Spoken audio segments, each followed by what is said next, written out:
Those against?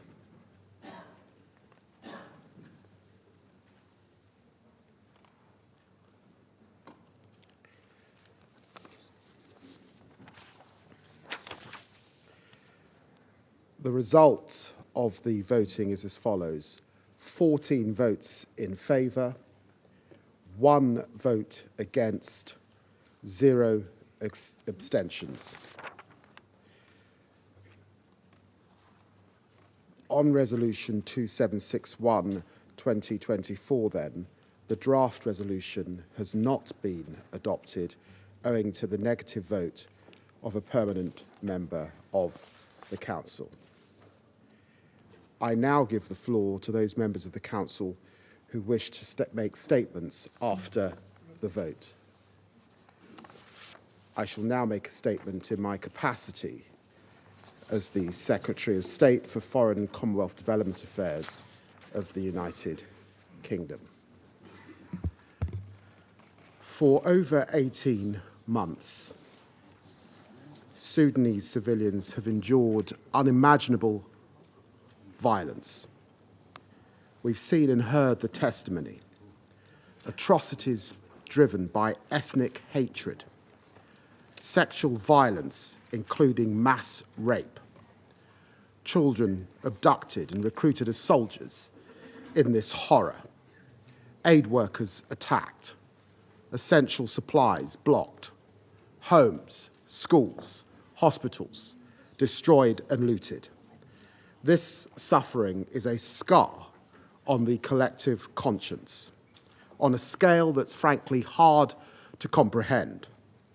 In the face of this horror, the United Kingdom and Sierra Leone, working in partnership, sought to bring this council together to address this humanitarian emergency and catastrophe, to protect civilians, to ensure aid access, to call for a ceasefire.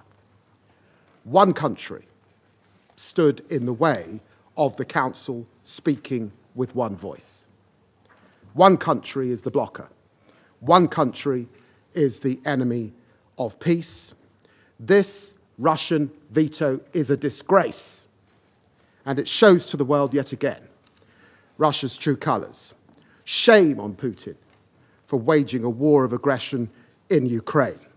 Shame on Putin for using his mercenaries to spread conflict and violence across the African continent. And shame on Putin for pretending to be a partner of the global south while condemning black Africans to further killing, further rape, further starvation in a brutal war. I asked the Russian representative, in all conscience, sitting there on his phone, how many more Sudanese have to be killed? How many more women have to be raped? How many more children have to go without food before Russia will act? Russia will have to explain itself to the entire United Nations membership now. While Britain doubles aid, Russia blocks aid access. While Britain works with our African partners, Russia vetoes their will. We tabled this resolution to show the Sudanese people and the world that they are not forgotten. This text would have called on parties to agree humanitarian pauses, to ensure the safe passage and get aid to where it's needed. It would have galvanised support to local groups who are taking unimaginable risks to protect their communities. And it would have increased pressure on the warring parties to agree a ceasefire by supporting mediation efforts. Mean, nasty and cynical.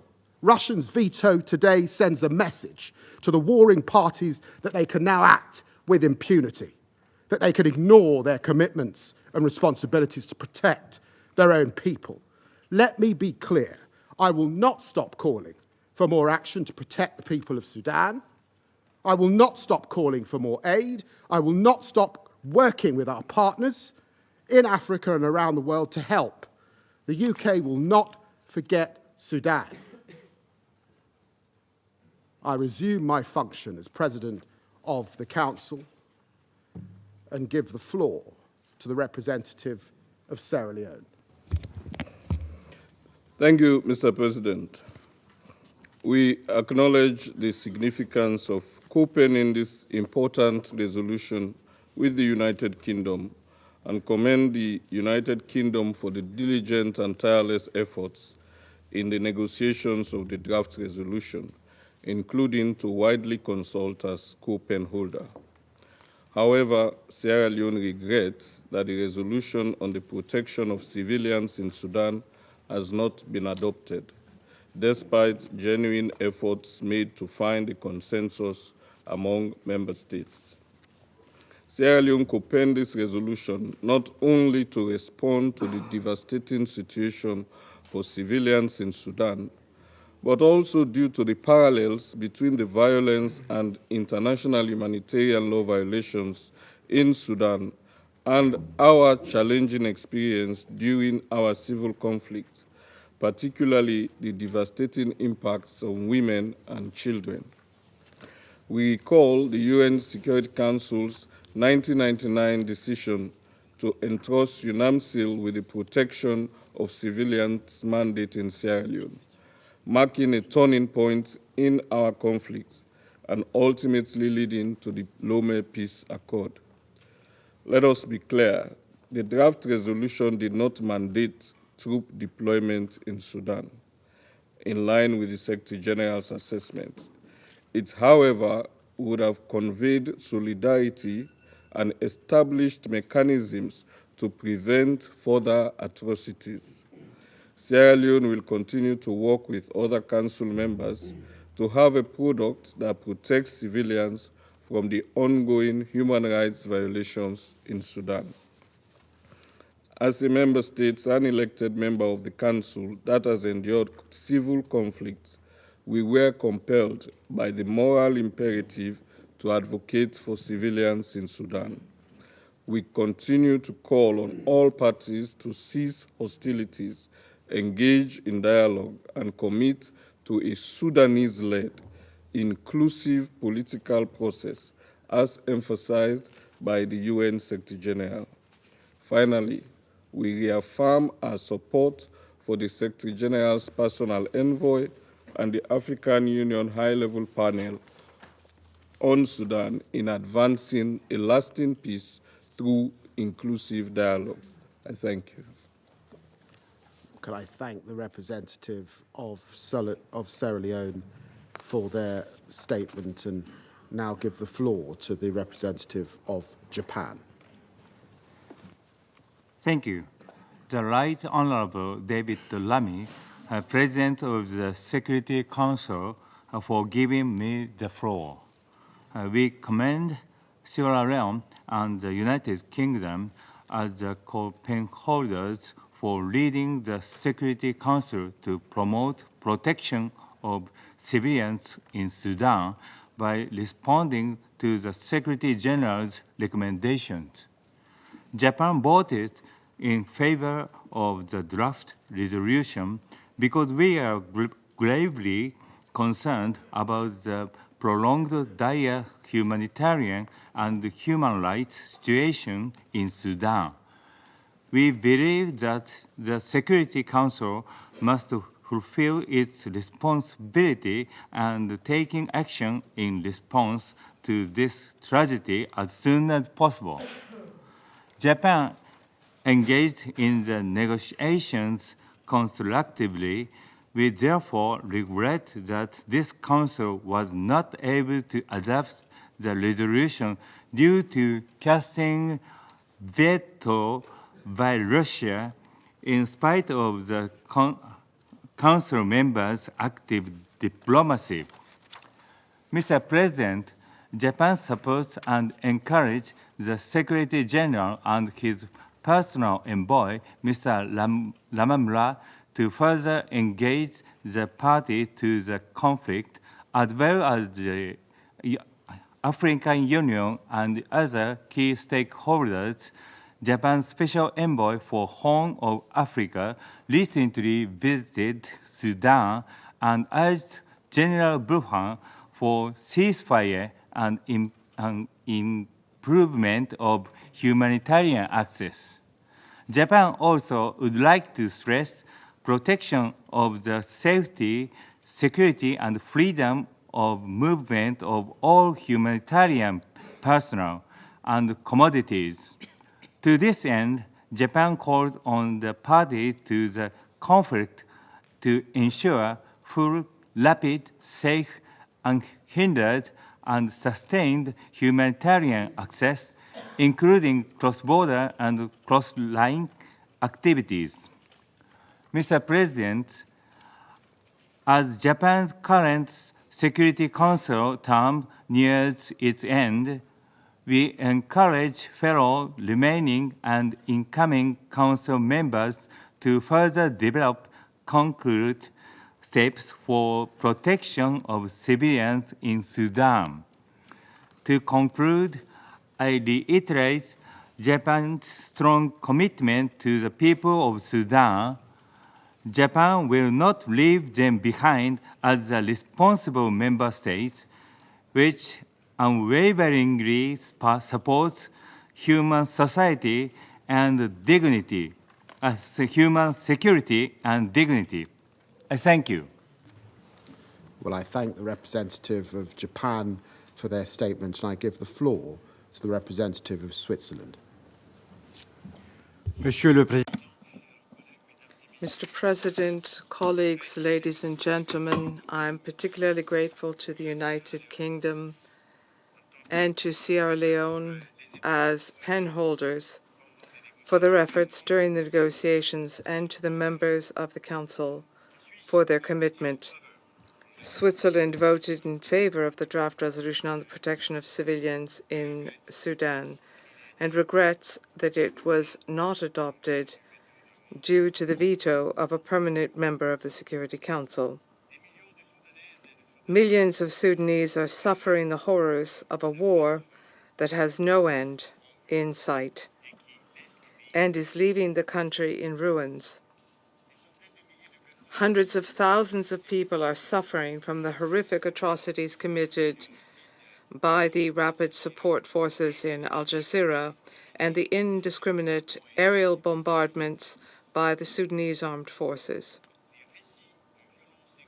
Reports of sexual and gender-based violence are appalling, while hunger rages across the country and kills in silence. In the context of continuing ethnic violence, we regularly hear warnings of the risks of genocide. The heavy toll paid by the civilian population is beyond all comprehension. As Switzerland has repeatedly stressed that their protection is not a choice, it is an obligation. We once again, therefore, call on all parties to immediately cease hostilities and to respect their obligations under international humanitarian law and human rights law, as well as the commitments they made in Jeddah. Mr. President, there is no military solution to this conflict. It is imperative that the belligerents silence their weapons and put the interests of the Sudanese people first. In this regard, let me reiterate our strong support for the Secretary General's personal envoy in his ongoing diplomatic efforts. We remain at his disposal for any support he may require. I would also like to reiterate that as a member of this Council, despite today's veto, we have a responsibility to continue to give our full attention to resolving this catastrophic conflict. The Sudanese people deserve to live in peace, security, and dignity. Thank you. I thank the representative of Switzerland for their statement and give the floor to the representative of the Republic of Korea. Thank you, Mr. President. The Republic of Korea deeply regrets that the critical resolution on the protection of civilians in Sudan did not receive the support it needed to be adopted due to veto by the Russian Federation. We voted in favor of this resolution because of the urgent need of the protecting of civilians in Sudan, we express our appreciation to the co-penholders, the United Kingdom and the Sierra Leone, for their leadership. The resolution tabled today was intended to send a strong and unequivocal message from the Security Council to the parties to the conflict in Sudan. An immediate nationwide cessation of the hostility is the most effective way to protect civilians in Sudan. Regrettably, the continued reluctance of the Sudanese parties to engage in negotiation toward a ceasefire agreement reflects a misguided conviction that military supremacy can be achieved. The persistent stance exacerbated the suffering of civilians and prolongs the conflict. Unfortunately, we do not have a new resolution to call on the parties to conflict back to negotiation table, but we urge once again both parties to the conflict to work expeditiously towards a robust, transparent mechanism to ensure their commitments translate into meaningful progress on the ground.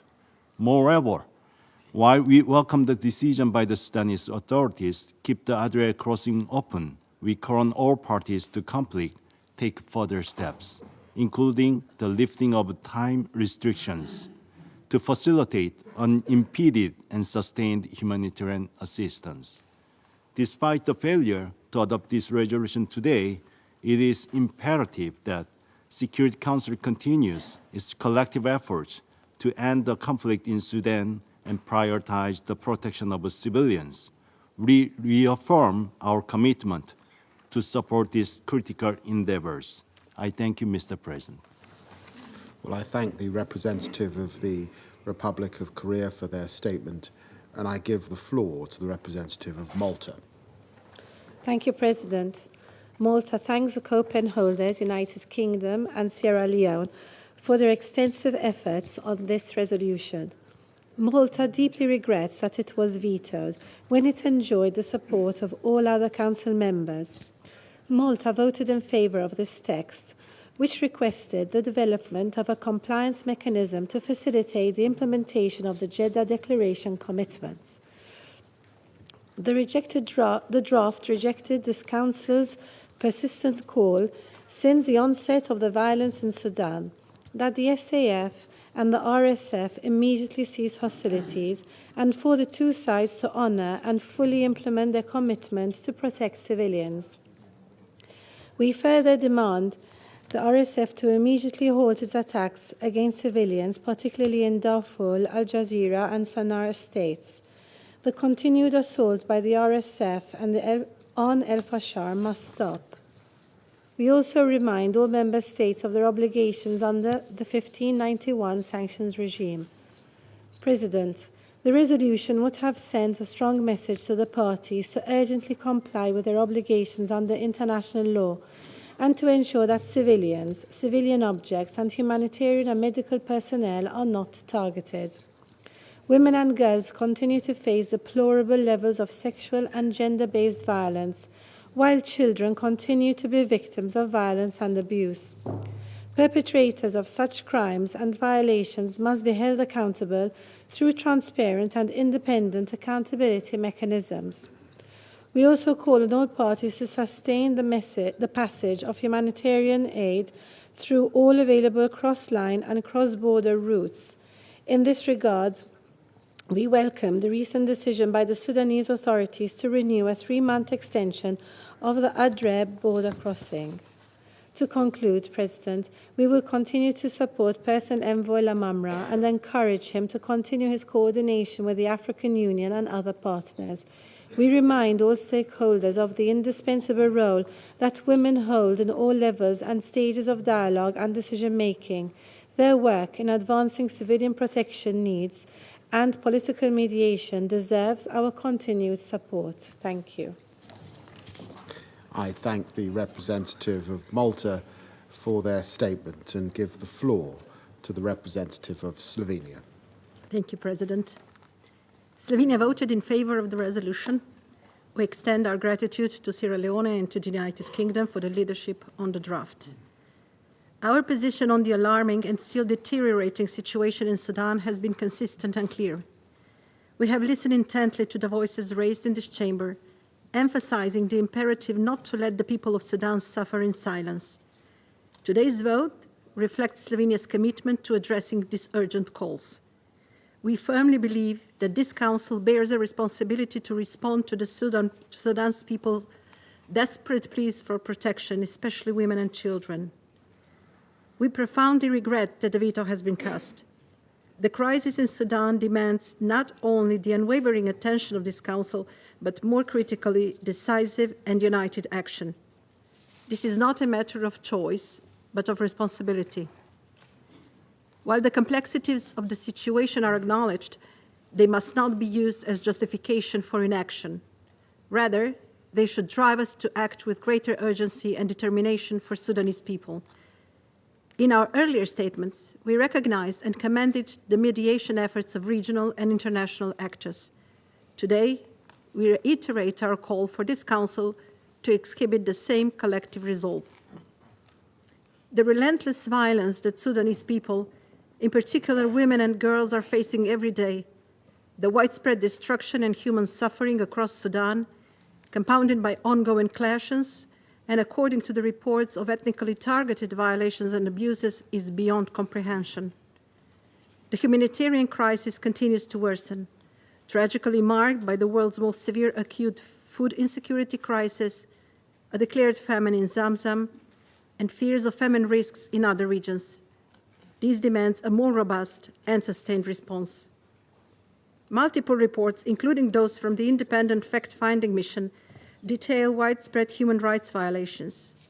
The horrifying accounts of sexual and gender-based violence, including conflict-related sexual violence, underscore the dire need for accountability.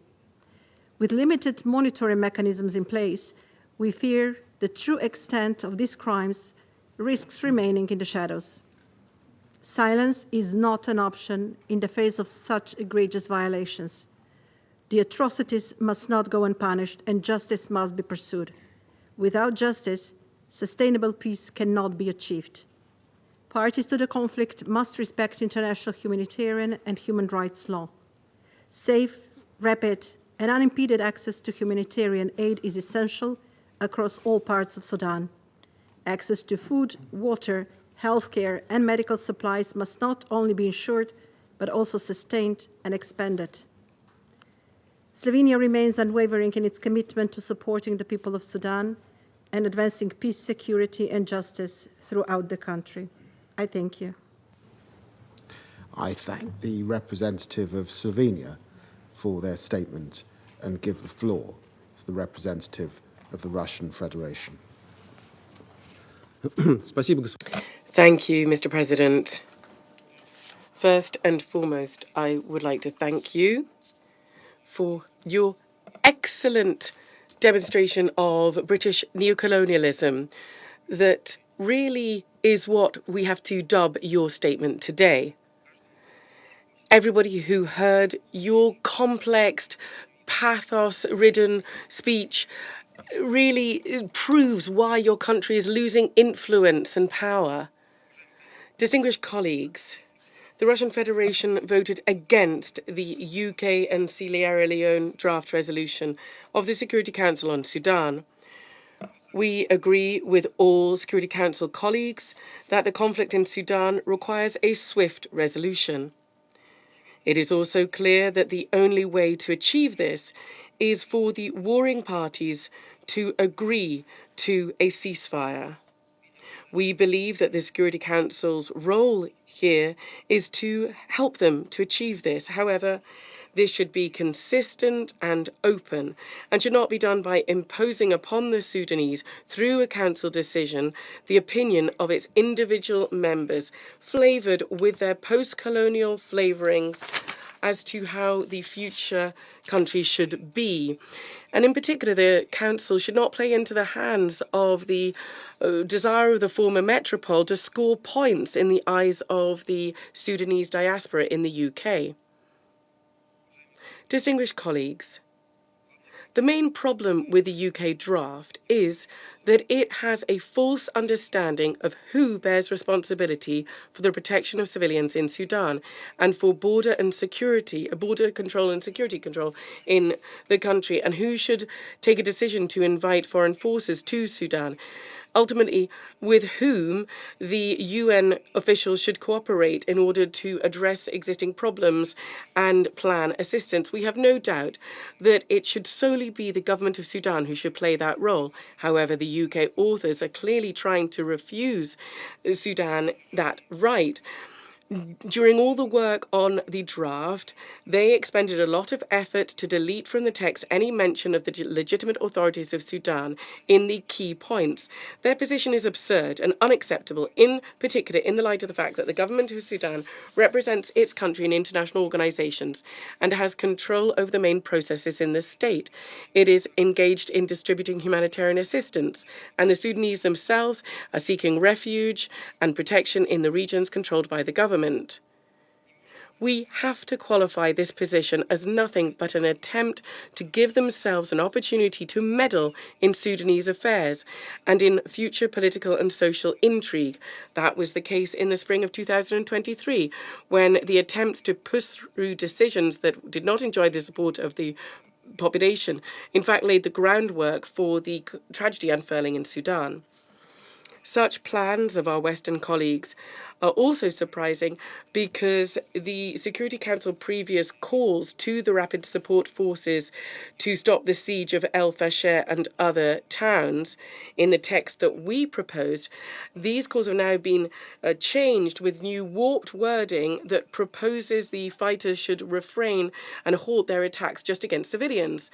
Therefore, this resolution essentially is proposing encouragement of the ongoing hostilities.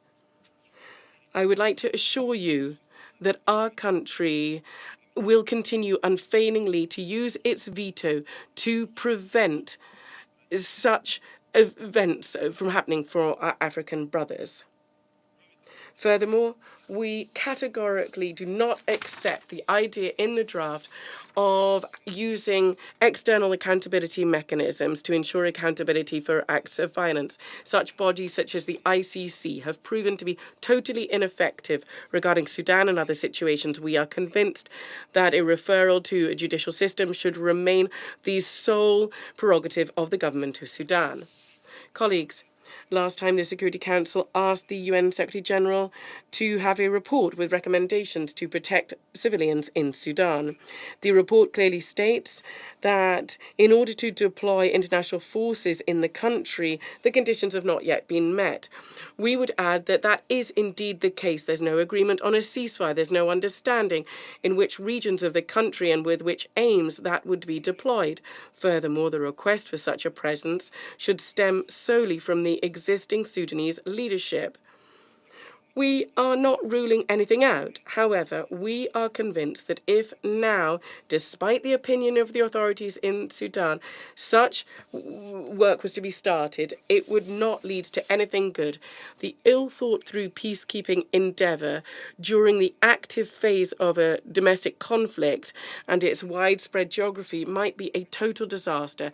Having such a scenario would ultimately undermine trust in the UN from Sudan and significantly undermine the inconsistent work of UNITAMS that was deployed.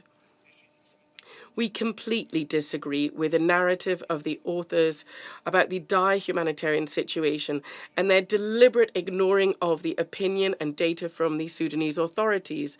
The UN humanitarian structures and their Western partners need to refresh their memories as to the UN humanitarian guiding principles, including the depoliticized nature of any assistance.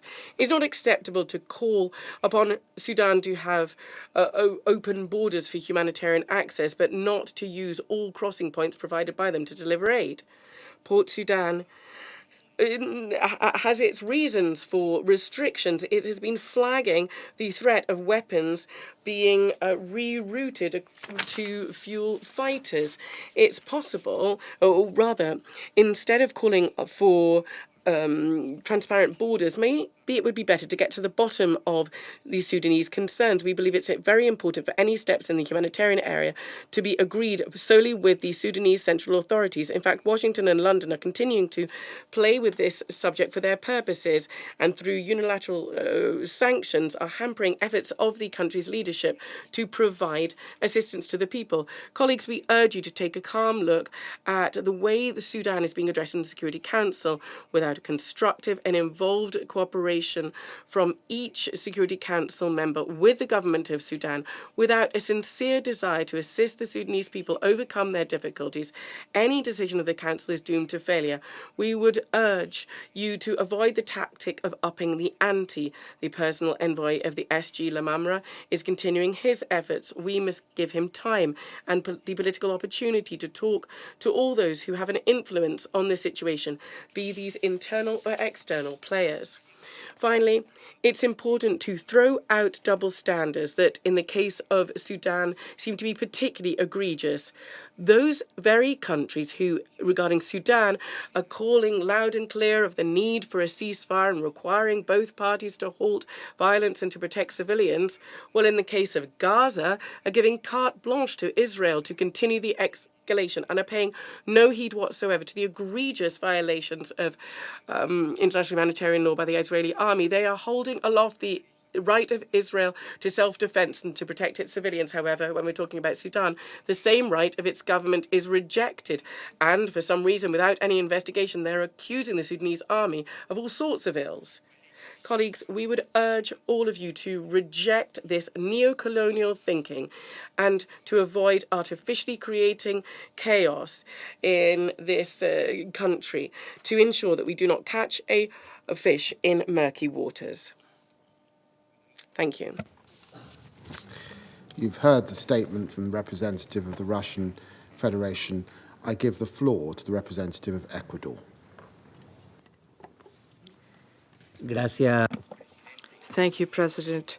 Ecuador voted in favor of the draft resolution, which reaffirmed the urgent need to respect international humanitarian law and to protect civilians as a primordial, essential responsibility borne by the parties in the conflict. And I deeply regret the fact that this resolution was not adopted due to the veto by a permanent member. We must underscore the fact that the draft resolution, this vital draft resolution, is based on principles of international law and on the peaceful resolution of disputes. These represent the only way to address the very serious crisis impacting the country. Ecuador is grateful to the delegations of the United Kingdom and Sierra Leone for their leadership as co-pen holders of the text. If the text had been adopted, then the resolution would have guaranteed access for humanitarian assistance and it would have promoted a national ceasefire, and these are key components to move forward towards stability and peace. Food insecurity and famine declared in various regions of Sudan are realities which should not be politicized. Although this resolution did not explicitly refer to these facts, we are convinced that its adoption would have facilitated the arrival of humanitarian assistance to those most in need, particularly women and children. At the same time, this resolution contained a reference to the role of the Sanctions Committee established under 1591. Their work is key to ensure accountability and prevent impunity for those who commit violations of human rights and who traffic weapons in the region. Ecuador reaffirms its support for the Secretary General's personal envoy. We also underscore the fact that up until the end of his mandate, of our mandate rather, in 2024, Ecuador as an elected member will continue to support all regional and multilateral efforts for sustainable peace. Thank you, President. I thank the representative of Ecuador for their statement and give the floor to the representative of China. President, over 19 months into the protracted conflict in the Sudan, civilians continued to be mired in the fighting with rising casualties. The humanitarian situation is increasingly dire, which is deeply worrying. China stands for the realization of immediate ceasefire and de-escalation of the situation for the sake of protecting civilians. Therefore, we voted in favor of the draft resolution. We need to point out that the constructive proposals and suggestions raised by some Council members during consultations were not fully taken on board, and that the legitimate concerns of the country concerned were not given sufficient attention. We regret that the Council failed to speak with one voice. We call on all parties to the Sudan conflict to put the interests of the country and people first, cease all hostilities, and genuinely fulfill all commitments made in the Jeddah Declaration, including the protection of civilians. China supports the efforts of SG's personal envoy, Mr. Lammy, to step up coordination with the AU and other regional organizations and to continue his good offices. We stress that any Council action must truly respect the sovereignty, independence, and territorial integrity of the Sudan, and must be based on thorough consultation with the Sudanese government and other relevant parties. Imposing external solutions will only further complicate the situation, and doing so will not help bring an end to the war, nor will it serve the goal of protecting the civilians. Thank you, President. I thank the representative of China for their statement and give the floor to the representative of the United States. Thank you, Mr. President, and thank you to Sierra Leone and the UK for your efforts in pushing forward this resolution. It is shocking that Russia has vetoed an effort to save lives, though perhaps it shouldn't be. They claim it is because of Sudanese sovereignty, but Sudan supports the resolution. For months, Russia has obstructed and obfuscated, standing in the way of Council action to address the catastrophic situation in Sudan, and playing both sides of the conflict to advance its own political objectives at the expense of Sudanese lives. Today, the Council would have come together to call for a comprehensive nationwide ceasefire for increased protection of civilians and removal of obstructions to the unhindered flow of humanitarian aid across Sudan. Russia claims it is for and with Africans, but vote against the resolution supported by Africans for Africans. We would have demanded that the RSF cease attacks in El Fasher, Jazeera, and elsewhere in Sudan, and call for both the RSF and the SAF to be held accountable for their commitments in the Jeddah Declaration. It's unconscionable that Russia would callously and cynically stand in the way of demanding these actions to save lives in the world's worst humanitarian crisis. And we don't need to be lectured by Russia on hypocrisy, a hypocrisy that they exhibit every day in Ukraine, where Ukrainian sovereignty is not being respected and civilian facilities are being attacked daily. We're watching the situation closely and will continue to call out abuses and those who facilitate them, including clearly Russia. The Council must and should take action. We must continue to amplify the voices of Sudanese people who are calling for peace and prosperity, democracy and justice, and Russia can't stand in the way of that. Thank you, Mr. President. I thank the representative of the United States for their statement, and I give the floor to the representative of Mozambique. Mr. President, Mozambique wishes to thank the United Kingdom and Sierra Leone, the pen holders, for their initiative in tabling this important resolution on the protection of civilians in the Sudan. We have voted in favor of the draft resolution. The significance of the text cannot be overstated, given the urgent need to safeguard the lives and well-being of civilians amidst the escalation of violence in the country. Recent reports of horrific attacks against civilians, including mass food poisoning in Gezira State, and the worsening humanitarian situation have further stressed the sense of urgency for a swift response to protect civilians in the Sudan. The collaborative efforts of nations in addressing such critical issues are therefore vital for the promotion of an immediate ceasefire, peace, and stability. We recall in that connection the Secretary General's report on the recommendations to protect civilians in the Sudan. We fully agree with his assessment on what is feasible and what is not at this point in time. We are of the view that the Secretary General's report constitutes a good basis to guide the Security Council's continued discussion on concrete and realistic measures to support efforts to protect civilians in the country.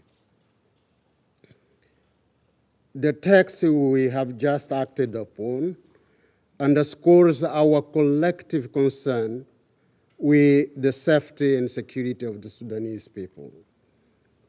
It advances the need for a compliance mechanism to facilitate the implementation of the Jeddah Declaration commitments.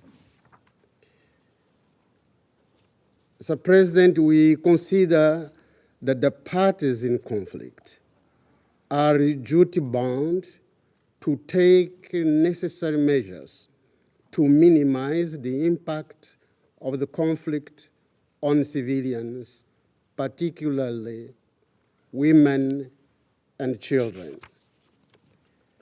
Mr. President, Mozambique remains convinced that the most sustainable approach to protect civilians in the Sudan is to end the conflict.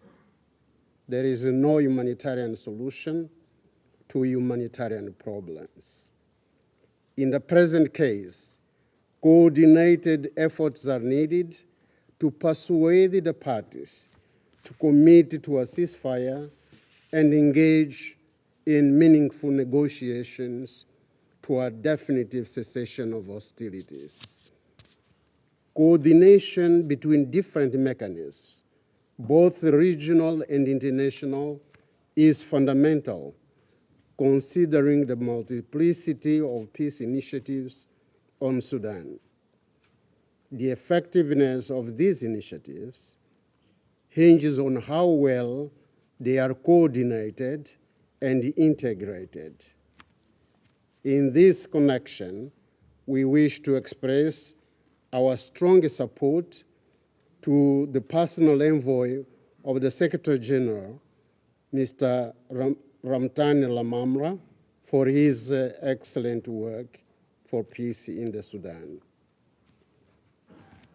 Mr. President, Mozambique reiterates its support for the unity, sovereignty, and territorial integrity of the Sudan.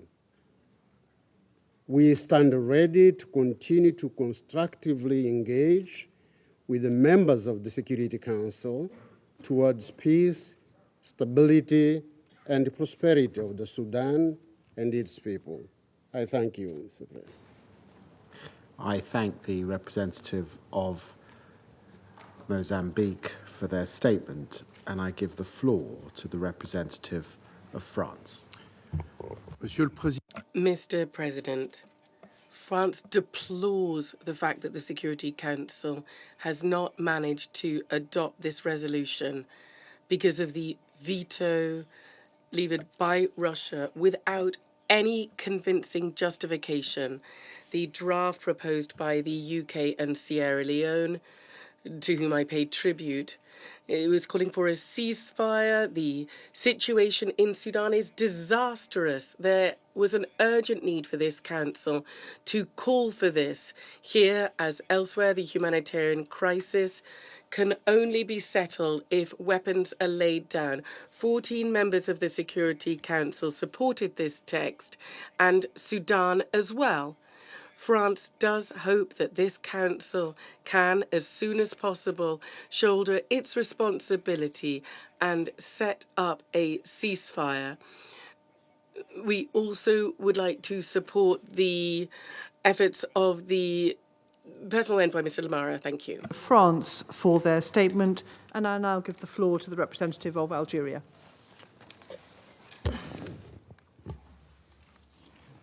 Thank you, Madam President. We wish to thank the United Kingdom for their efforts during the negotiation process of this resolution we finally supported. As the conflict in Sudan is reaching an unprecedented level of violence and tension, the protection of civilians has to be our top priority. We wish in this regard to welcome the decision of the government of Sudan to accept the reopening of Adre border crossing, as well as the agreement between the government of Sudan and other Sudanese actors to allow air humanitarian operation in South Kordofan. Our hope is to see more humanitarian assistance reaching the populations in need following this commendable decision. Our support for this resolution emanates from our deep belief that the Security Council must fulfill its part in providing the right responses to protect civilians in Sudan within the provision of international humanitarian law and international law. This response, however, needs to remain guided by the full respect of Sudan's sovereignty, independence, and territorial integrity. Very clearly, we are not in ease with the propension to place the internationally recognized government of Sudan and the Sudanese Rapid Force on an equal footing.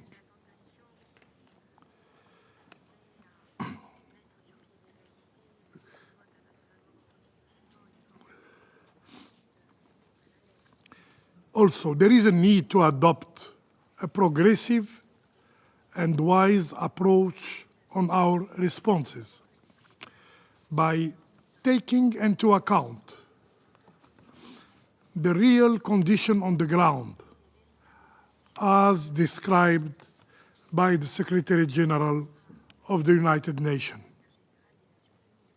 taking into account the views of the government of Sudan. We also reiterate our call for the strong and public condemnation of foreign interferences in Sudan and the full respect of the established sanction regime and the arms embargo by all member states. Madam President and dear colleagues, despite the fact that today our Council did not reach an agreement to adopt this resolution, Algeria will continue to lend its support to the effort deployed by the Secretary General and his personal envoy to bring all the Sudanese parties to the negotiation table. And we conclude by calling again and again on these Sudanese parties to finally agree without further delay on a ceasefire. I thank you. I thank the representative of Algeria for their statement, and I now give the floor to the representative of Sudan.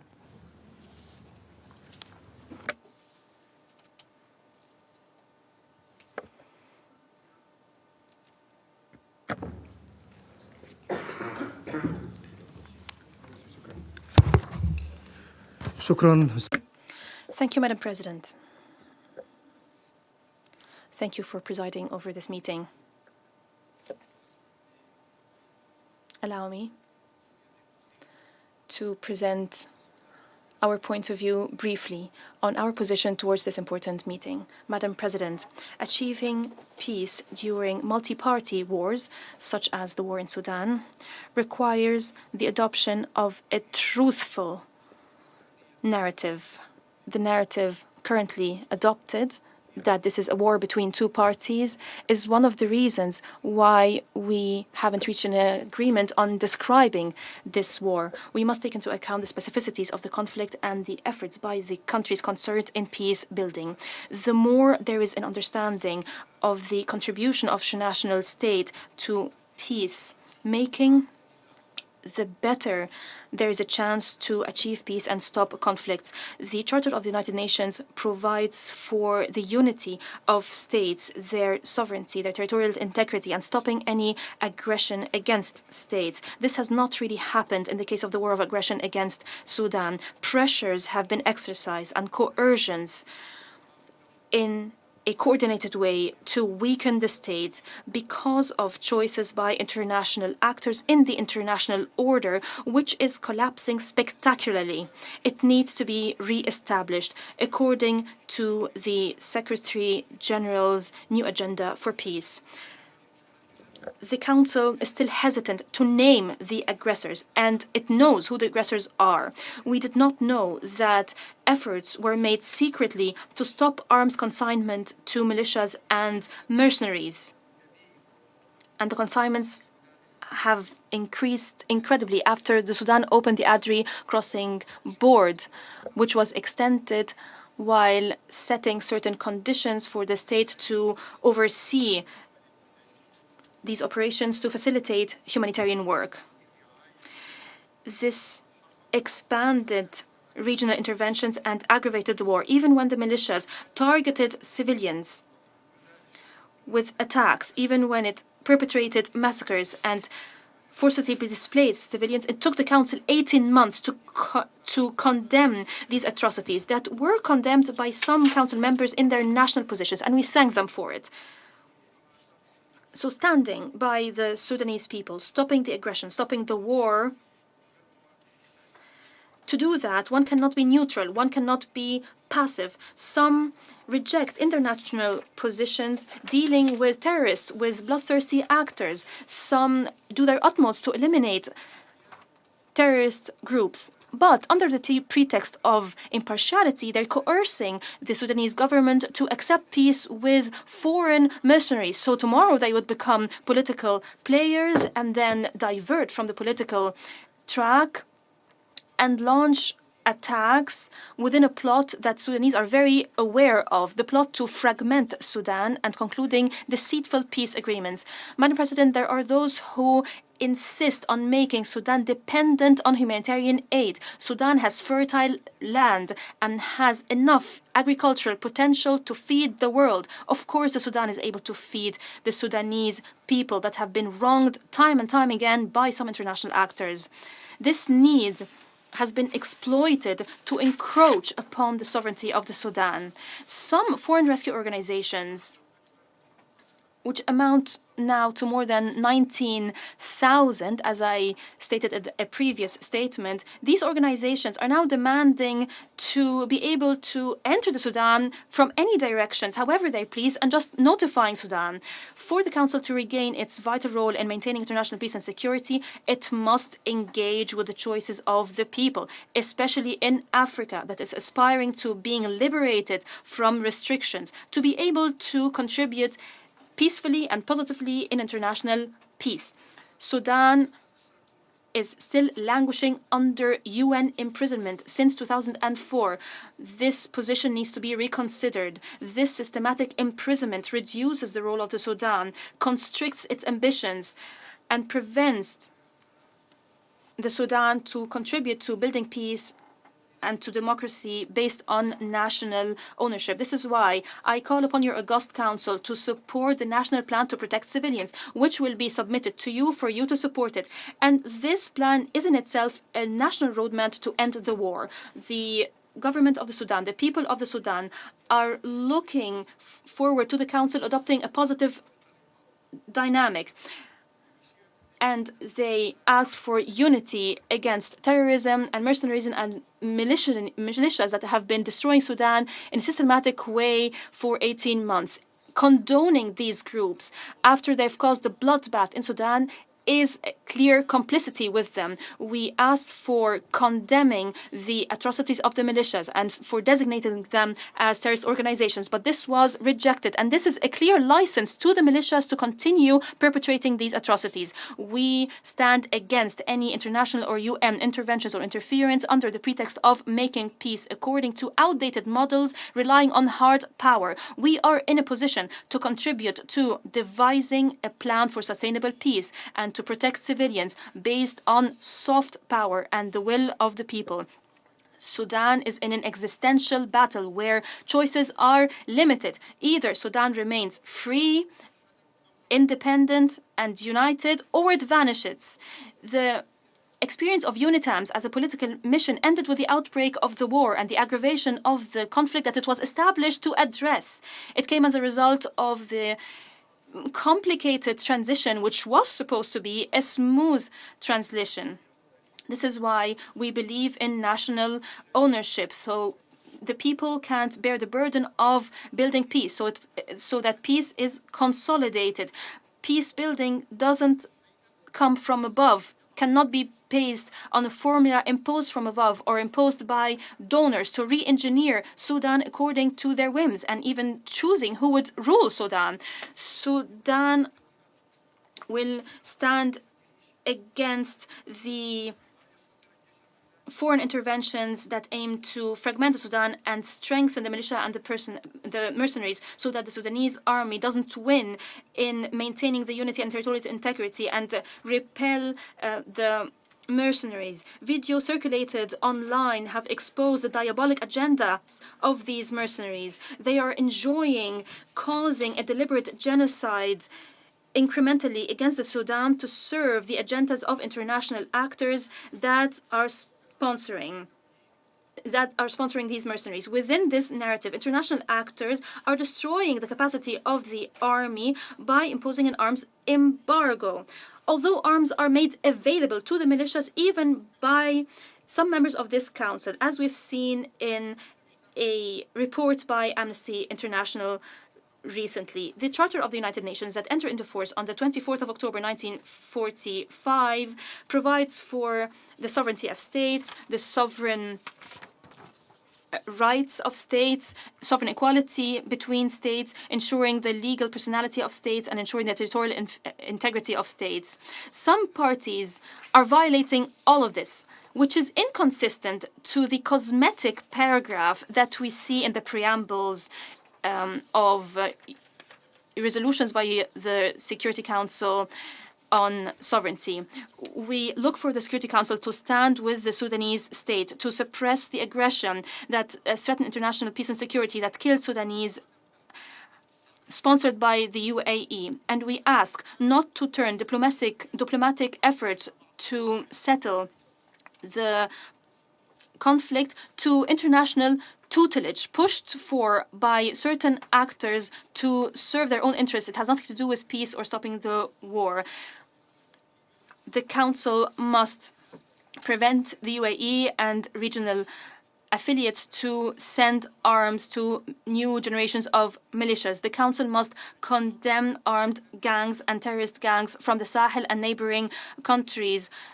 They are violating the charter. They are perpetrating atrocities. They're displacing people, and they're bringing people from the outside to occupy the homes of Sudanese residents. They're even using AI against the territorial integrity of the Sudan. The Secretary General, in his policy brief on the new agenda for peace, stressed the need to uphold the Charter as conflict and terrorism are on the rise. He called for non-interference. He called for adopting regional initiatives to settle conflicts. He called on states to refrain from have hegemonic ambitions against neighboring countries.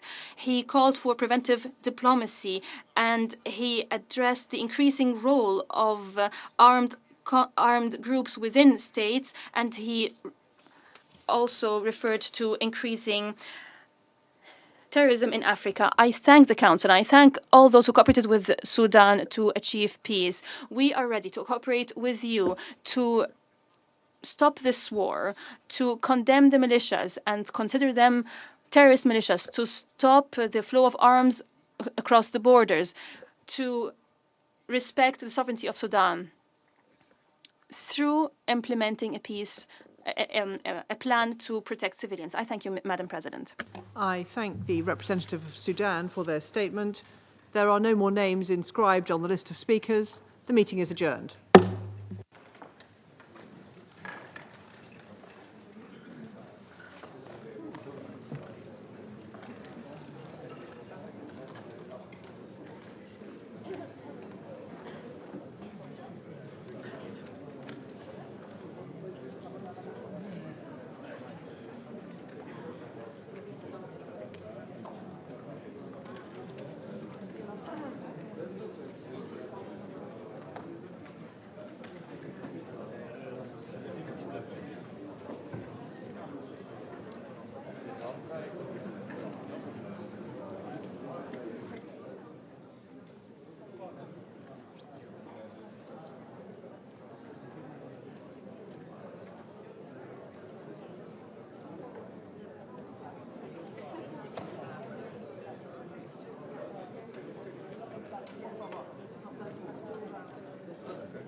As a result of the continued support of the UAE, that we demand the UAE to stop immediately the flow of weapons, ammunition, drones, equipment, military vehicles, and logistical and media support to the rapid support militia and foreign mercenaries.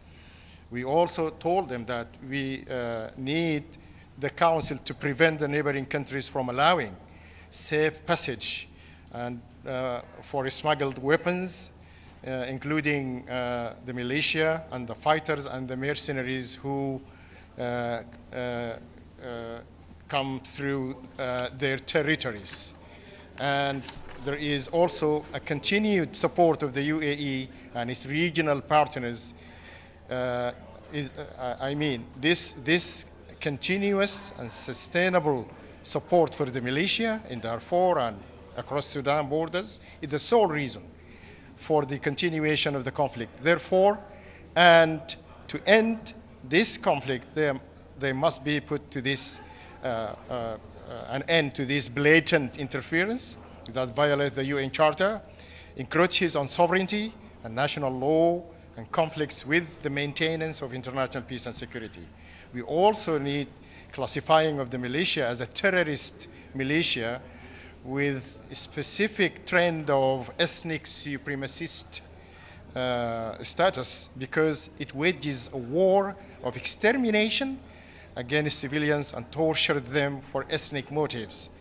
And we also asked them during the negotiation for the withdrawal of the militia to gathering areas or points designated for them under the supervision of the United Nations, and their evacuation of homes they occupy to facilitate the return of citizens to their homes in the Triangle capital. Both steps to end the conflict. I think if this has been done, it will end the conflict, because the armed forces did not start the war, but were attacked in their headquarters, which necessitated them to exercise the right of self-defense. Sudan has cooperated and will continue to cooperate with the United Nations Secretary General. After over a year of horrific war and bloodshed, the region is in a grim crossroad.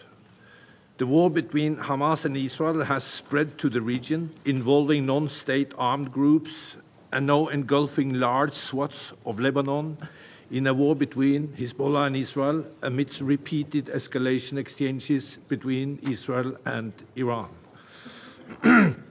As feared, a year of armed exchanges across the blue line between Israel and Hezbollah has erupted into an all-out war. Daily barrages of rocket fire from Lebanon towards northern and central Israel, massive Israeli airstrikes across Lebanon, and an Israeli ground operation in the southern Lebanon have led to alarmingly high numbers of casualties and massive destructions.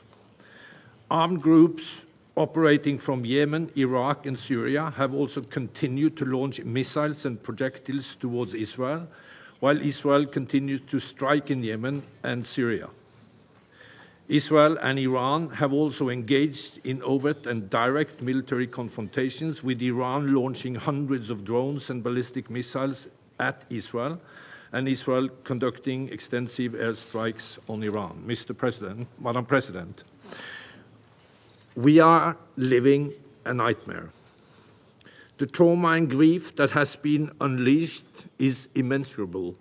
Hamas' appalling terrorist attacks inside Israel on 7 October 2023 and Palestinian armed groups killing and continued holding hostages in unbearable condition has devastated Israel.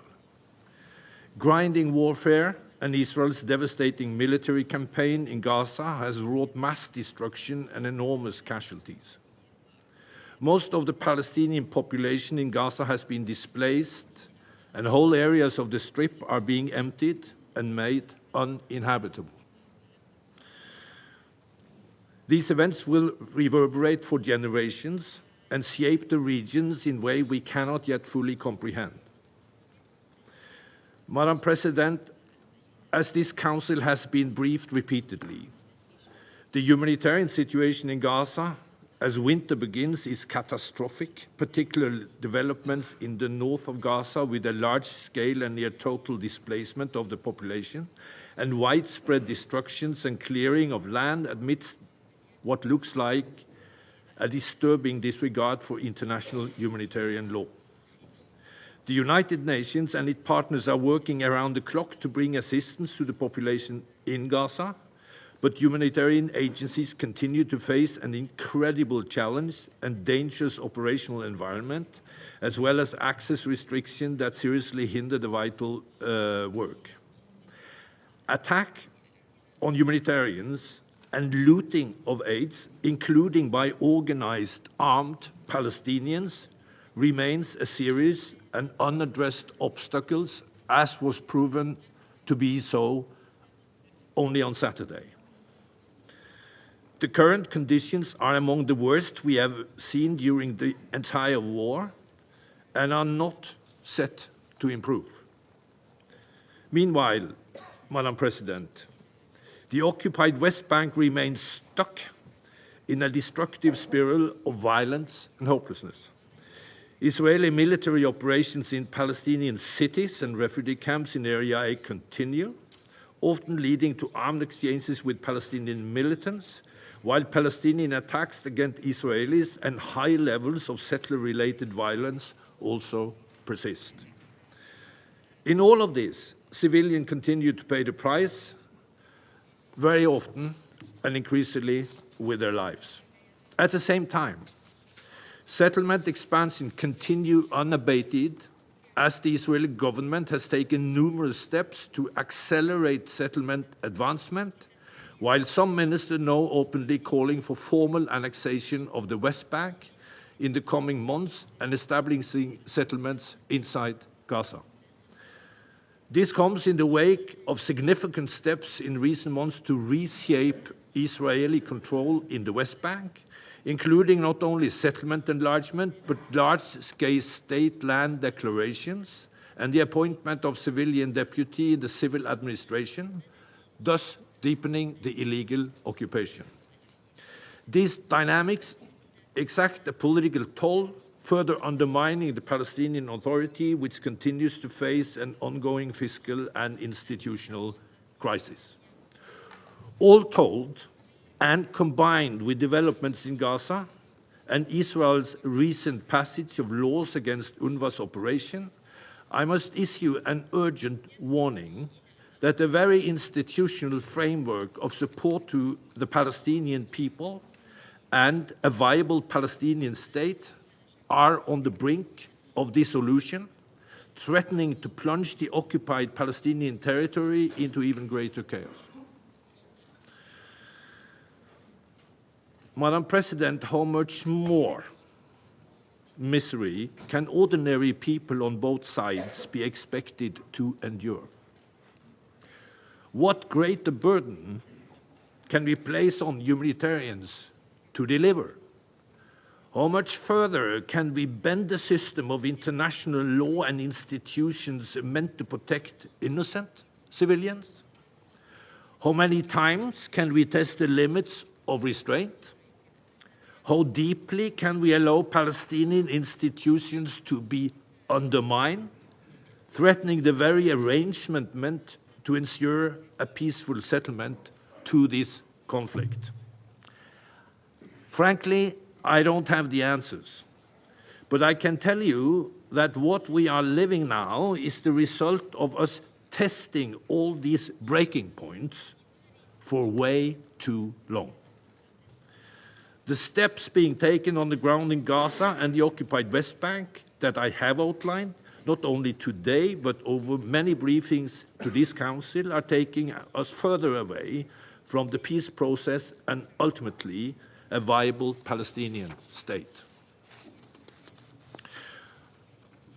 Armed resistance and military solution will ultimately fail to provide safety or security for anyone. We need to see greater security for Israel and Palestinians realization of the right to self-determination. Although preparation for recovery and reconstruction are well underway, humanitarian relief and reconstruction can be no more than band-aids absent a political solution. Mr. President, if the parties cannot find a path out of the perpetual warfare, the then international community must define the path forward. The international community must act now, together with the parties, to change the dangerous course we are on. Here is what we need. We need an immediate ceasefire and release of hostages in Gaza. We need the ongoing and concerted diplomatic effort to de-escalate tension around the region, including ceasefire in Lebanon, anchored in the full implementation of the UN Security Council Resolution 1701. And we need to see implementation of concrete, irreversible steps towards a political framework that resolves the Israeli-Palestinian conflict, ends the occupation, and achieve the two-state solution. The international community must put down clear markers on how to end the war in Gaza in a way that lays the groundwork for a viable and sustainable political future. I have mentioned some of these principles in my recent briefing to the Council. I choose to reiterate them here today because they need urgent safeguarding and attention.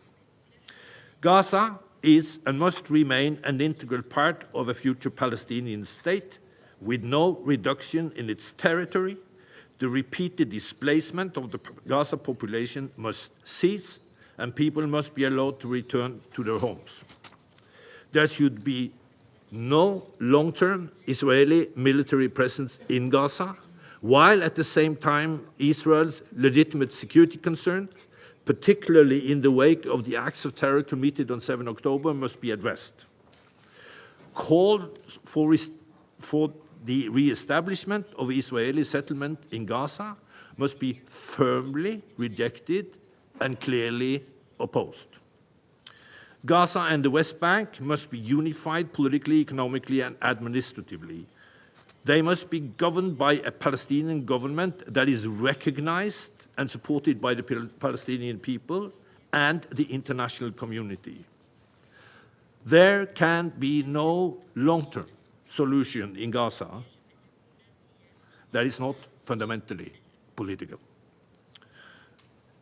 Mr. President, supporting and sustaining a meaningful political process that can effectively address these issues will require an international community that is engaged and coordinated. There must be a context in which the international community can muster the tools and a timeline for how these conflicts should end, rooted in well-recognized principles, with the capacity to leverage the strength, resources, and influence of the region and international parties with the two parties. We are again in need today of such a political framework that will allow for a streamlined collective response to the acute recovery and reconstruction needs in Gaza, while ensuring these needs are addressed within the context of a political process that tangibly advances us towards a two-state solution and a lasting peace. The UN remains fully committed to participate in it and cooperate with such an effort, and to do its part to ensure that this awful war not only ends soon, but concludes in a way that ensures a better future for Palestinians, Israelis, and all the region. Thank you. I thank Mr. Wennesland for his briefing. I shall now make a statement in my capacity as the Secretary of State for Foreign, Commonwealth and Development Affairs of the United Kingdom. Thank you, Tor, once again for your frank report. The situation is devastating and frankly beyond comprehension, and it's getting worse, not better. Winter's here. Famine is imminent.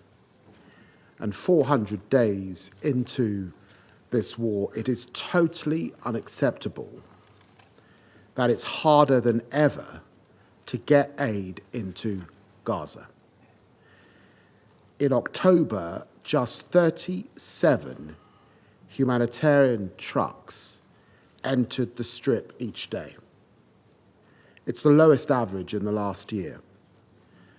The situation in northern Gaza is a nightmare of disease, destruction, and despair.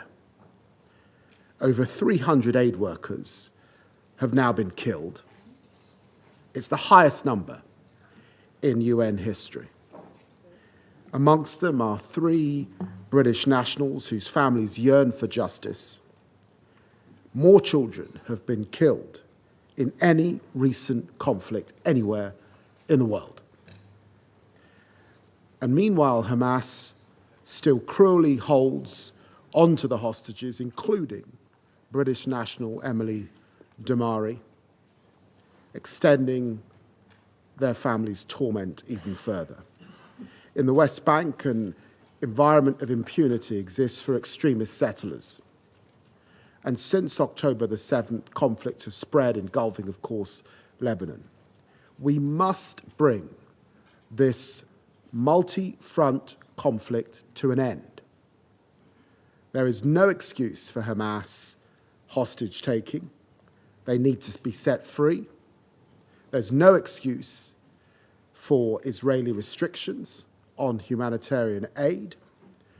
They need to be lifted. And there's no excuse for violations of international humanitarian law. It needs to be respected by all sides. No excuse for malign Iranian activity destabilizing the region. It needs to stop. The world has failed to bring about the ceasefire so desperately needed in Gaza and Lebanon, failed to break the cycles of violence. But the United Kingdom will not give up, not when there's so much, frankly, at stake, for civilians in the region who suffer so greatly, but also for us all. On and since October the 7th, the nationals of at least 31 UN members have been killed or kidnapped in the region. Merchant shipping, of course, has been disrupted in the Red Sea, and the entire region has been pulled to the brink of an even more devastating war. Despite this bleak picture, we cannot let experience turn us into pessimists. It is never too late for peace. We need a huge, huge rise in aid. We need to respect aid workers once again, proper protection for civilians. The UK has restarted our funding to UNRWA to help those saving lives and deliver the Kelowna report. And we've been consistent in our support for international law. We're working hard every day to bring this horrendous war to an end.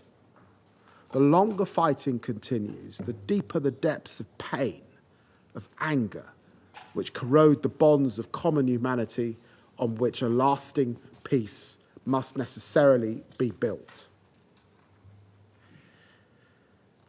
When the opening comes, we must be ready to seize it. We need detailed plans for turning an immediate ceasefire into a lasting solution.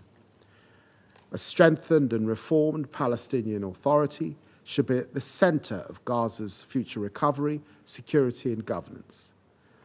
And we've got to give the people of the West Bank and Gaza a political horizon, a credible, irreversible pathway to a Palestinian state. In 1947, the United Nations adopted Resolution 181. Ever since, the Palestinian people have been waiting for 77 years for a land that they can call their own. That wait must end. And the Israeli people, who are still threatened by groups dedicated to their destruction, have waited too long for the peace and security promised when their nation was born. We must not give up on our pursuit of a future where all people of the region can live side by side in peaceful coexistence, including Israelis and Palestinians. Ending the war, securing a lasting peace with a two-state solution at its core. This is what the region needs, and this is what the world wants, and this is what we will keep striving to achieve. I resume my function as President of the Council, and I now give the floor to His Excellency Mr. Ignacio Cassis, Federal Councillor and the Head of the Federal Department of Foreign Affairs of Switzerland. Mr. President, Excellencies, ladies and gentlemen, I'd like to begin by thanking you, Distinguished Minister David Lammy, for having convened this briefing. After more than a year of a horrific conflict, it is high time now to make an impact on the current course of violence and dehumanization. In Gaza, the survivors, including numerous children, are suffering from hunger, from wounds, and from illnesses. The hospital system has been almost completely destroyed, and in the north of Gaza, the danger of famine is imminent. Switzerland particularly condemns hostilities which took place in the night of Saturday to Sunday with the destruction by Israel of a residential building in Beit Laia, causing numerous civilian victims, including many children. We also condemn the constant sending of rockets by Hamas to Israel. In the face of this tragedy,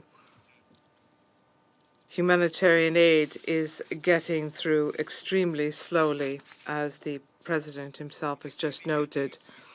Immediate action is required from all actors involved in the conflict in order to protect the civilian population. All of these actors have an obligation to ensure safe, rapid, and unfettered delivery of humanitarian aid where it is needed. Moreover, the two laws adopted by the Knesset against UNRWA on the 28th of October are problematic because, to a great extent, they are incompatible with international law, and because they also threaten humanitarian assistance being provided to the civilian population. Switzerland calls on Israel to respect its obligations under international law, including the United Nations Charter and international humanitarian law. This also includes Israel's obligation as an occupying power to ensure that basic needs of the population living in occupied Palestinian territory are met.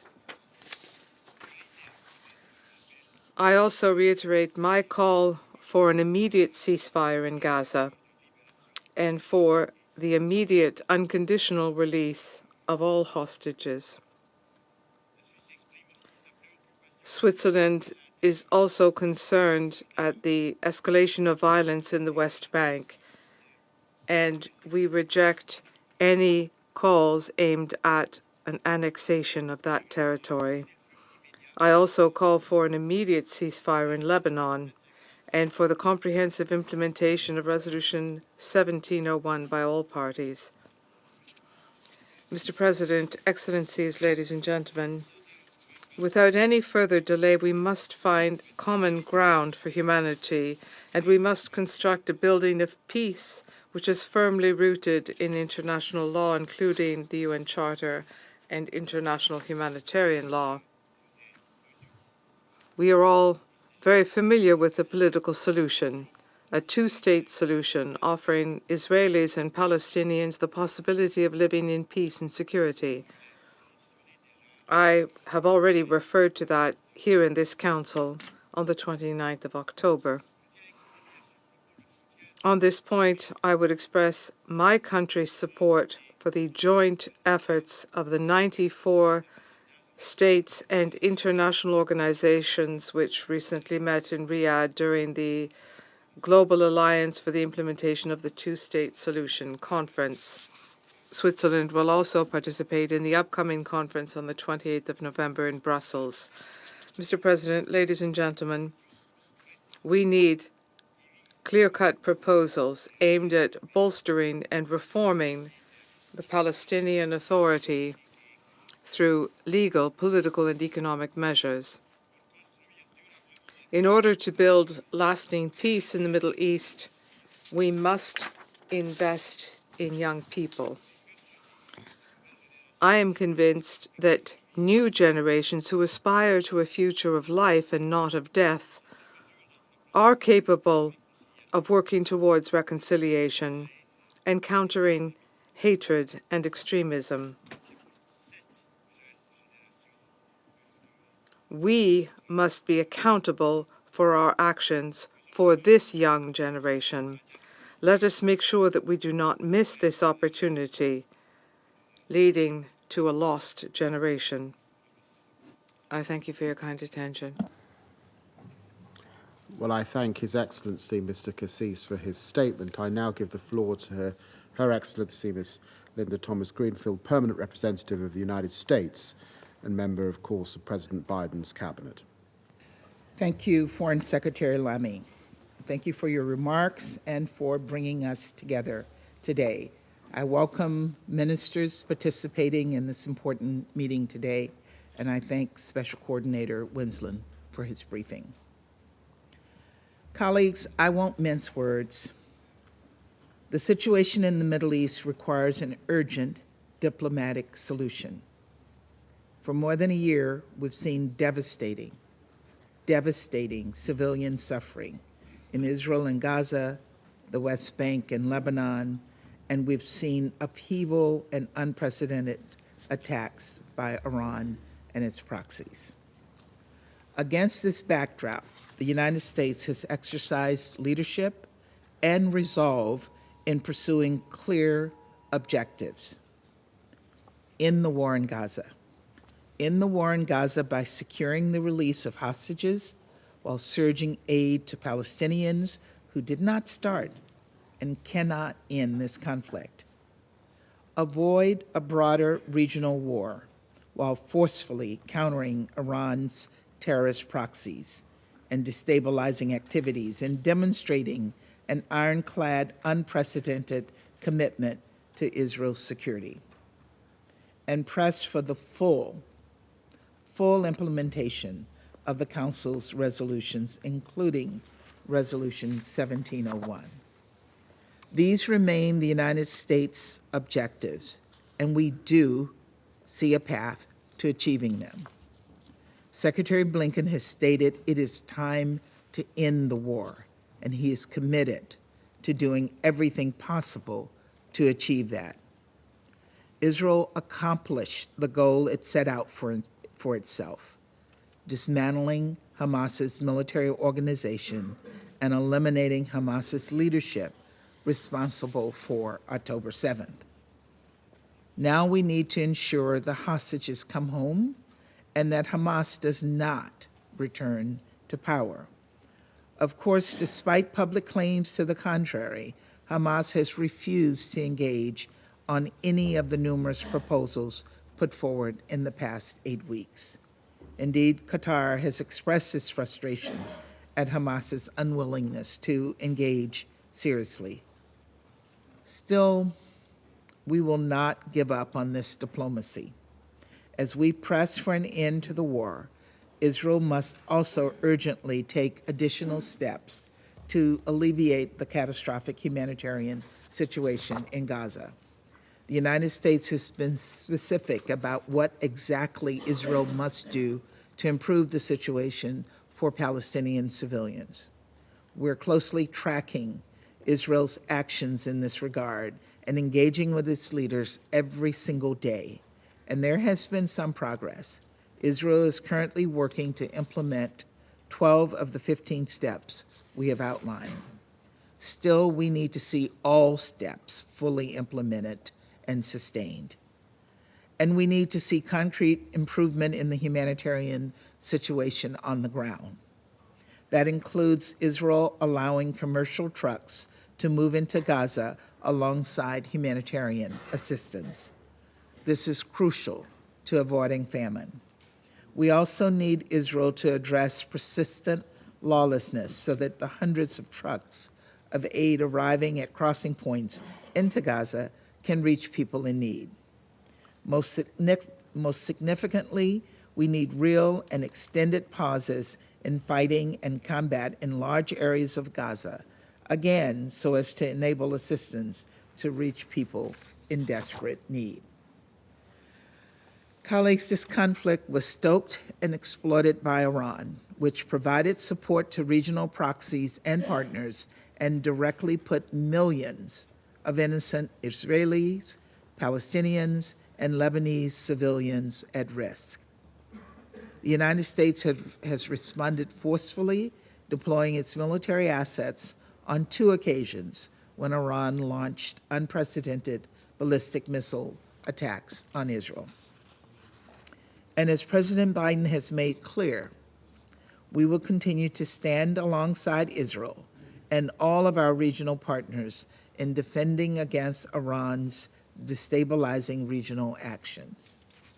At the same time, we recognize with Nasrallah and other Iranian-backed proxies eliminated, a diplomatic resolution is needed to end the fighting in Lebanon, achieve stability along the Blue Line, and return Israeli and Lebanese citizens safely to their homes.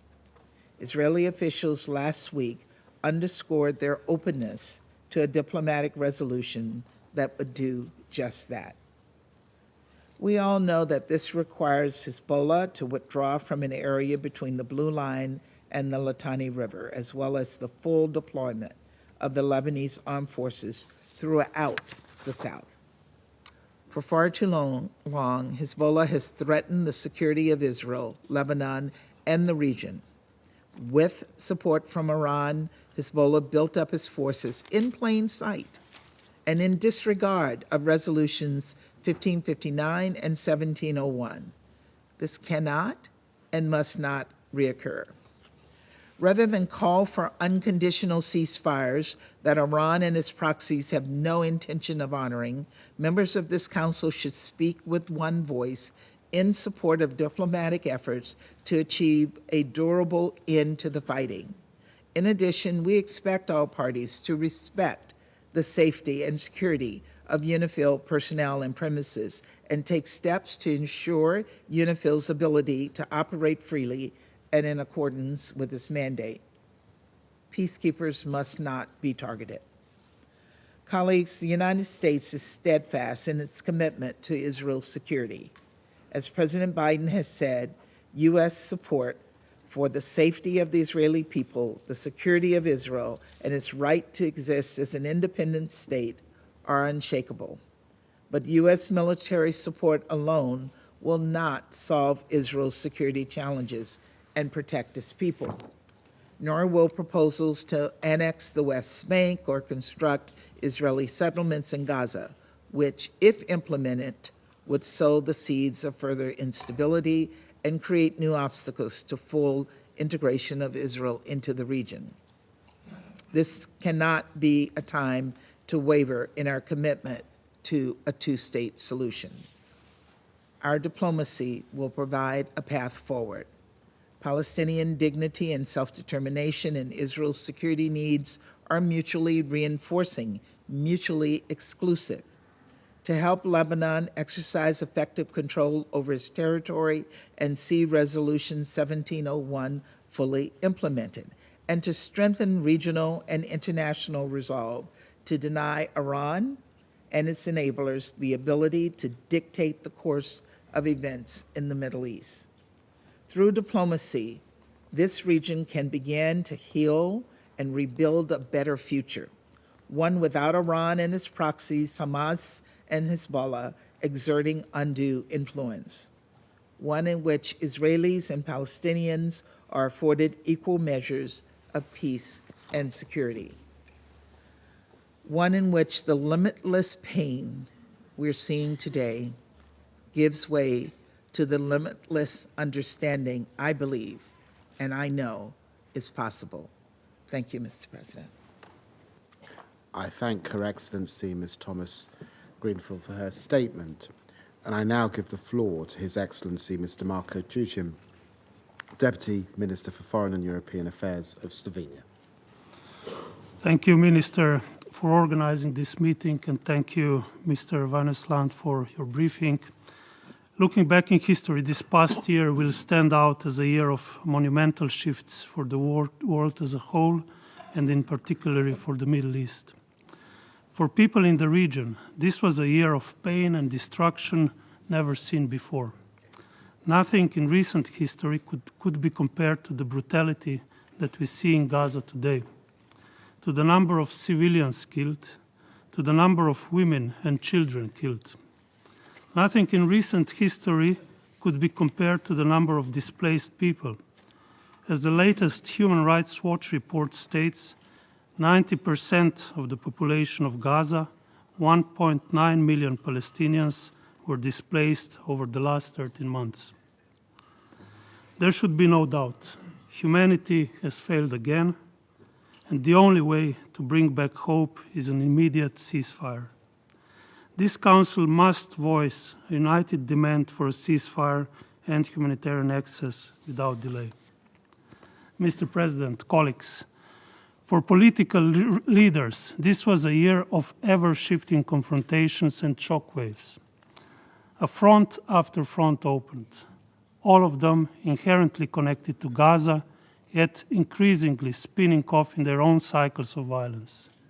This Council should start taking its role under the Charter seriously and provide immediate steps for peace, security and stability in the region, with UN playing a central role.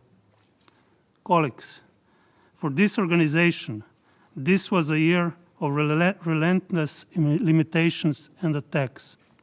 I want to underline Slovenia's unwavering support to the work of the Secretary General and the entire UN system, including UNRWA and UNIFIL.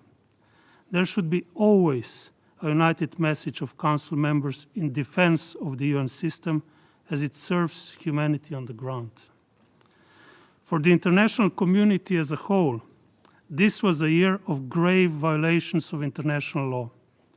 If we want to secure a future for children in Gaza, in Middle East and all around the world, we need to protect and defend international law. We need to protect the independence and impartiality of the International Court of Justice, International Criminal Court, and other courts and tribunals in order to ensure accountability for grave violations of international law. Mr. President, in parallel to the overwhelming suffering in Gaza, we are seeing a devastating humanitarian impact in Lebanon and crippling measures and settler violence igniting the West Bank. We fully reject statements calling for extension of so-called sovereignty into the West Bank. We further underscore legal clarity provided by the ICJ advisory opinion on the illegality of the Israeli occupation, which must end. There must also be an end to practices aimed against the two-state solution, including those limiting and hindering the Palestinian Authority. Slovenia recognized the state of Palestine, and we see this recognition as a necessary element of the two-state solution. As a member of the Global Alliance for the Implementation of the Two-State Solution, we are committed to practical measures and a time-bound peace process. In this regard, we support holding of an international peace conference as soon as possible. Colleagues, one thing is clear. Each of us has a responsibility as a member of this Council and a member of this organization. The crossing of boundaries that we have been observing in the past year should be matched with bold steps for peace through bilateral and multilateral diplomacy leading to the two-state solutions. I thank you. I thank His Excellency Mr. Stusin for his statement. I now give the floor to His Excellency Mr. Fuji Hisayuki, State Minister for Foreign Affairs of Japan. Thank you, Mr. President. I'd like to thank Special Coordinator Venezuela for his informative briefing. Over a year has passed since the reprehensive terror attacks by Hamas and others on October 7th, and we do not have the words to describe the devastation in Gaza. Tens of thousands of innocent civilians have been killed and injured. Millions are internally displaced. Nearly the entire strip is flattened, leaving only a few buildings intact. Little humanitarian supplies have been able to enter northern Gaza for over a month. UN officials have even described the situation as apocalyptic. Japan's policy has been consistent. All parties must immediately agree to a ceasefire as well as the release of the hostages, comply with international law, and drastically improve the humanitarian situation, and we support the tireless mediation efforts by the relevant stakeholders to this end. Our new administration, led by Prime Minister Ishiba, shares the same principle. Minister for Foreign Affairs Iwaya has been actively engaging and directly talking with foreign ministers in the Middle East, including both Israel and Palestine, to call for an end to the agony in Gaza and beyond. Japan also remains resolute in tackling this humanitarian nightmare where so many desperate Palestinians do not even know when they will receive their next meal. At the same time, the international community must do whatever possible to alleviate their suffering. Mr. President, the exchange of attacks between Iran and Israel is deeply concerning, and a full-fledged war in the region must be avoided at all costs. We strongly condemn any action that escalates the situation. The hostilities between Israel and Hezbollah has significantly worsened the humanitarian situation in Lebanon and Syria. In addition to the uprooting of thousands of civilian lives, UNIFIL personnel and related facilities have also been targeted in Lebanon. We renew our call for an immediate ceasefire between Israel and Hezbollah and urge all parties to fully implement relevant UN Security Council resolutions, including UNSCR 1701. Mr. President, in order to respond to the humanitarian crisis in the region, including the catastrophic situation in Gaza, it is imperative to significantly increase the amount of aid and allow greater humanitarian access. In this vein, the protection of humanitarian aid workers is of paramount importance. Hundreds of humanitarian personnel, including more than 240 UNRWA staff members, lost their lives, some while on duty. This is totally unacceptable. UNRWA plays an indispensable role in providing humanitarian assistance, healthcare, education, and other vital support to Palestine refugees, not only in Gaza and the West Bank, but also throughout the region. Japan reiterates its grave concern over the legislation adopted by the Israeli Knesset that would severely restrict the activities of UNRWA. We strongly urge the government of Israel to ensure a safe and unhindered operating space for UNRWA. Ensuring neutrality is likewise crucial for UNRWA. We must not tolerate any terror attacks by Hamas.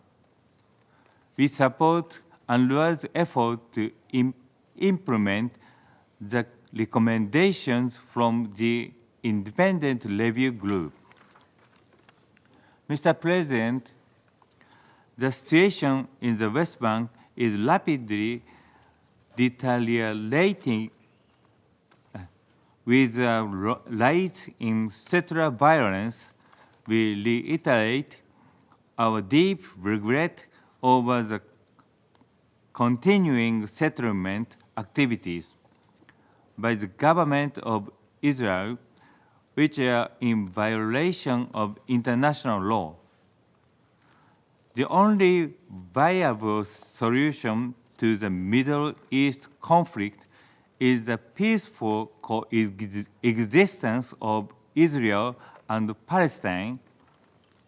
Japan continues to support the realization of the two-state solution.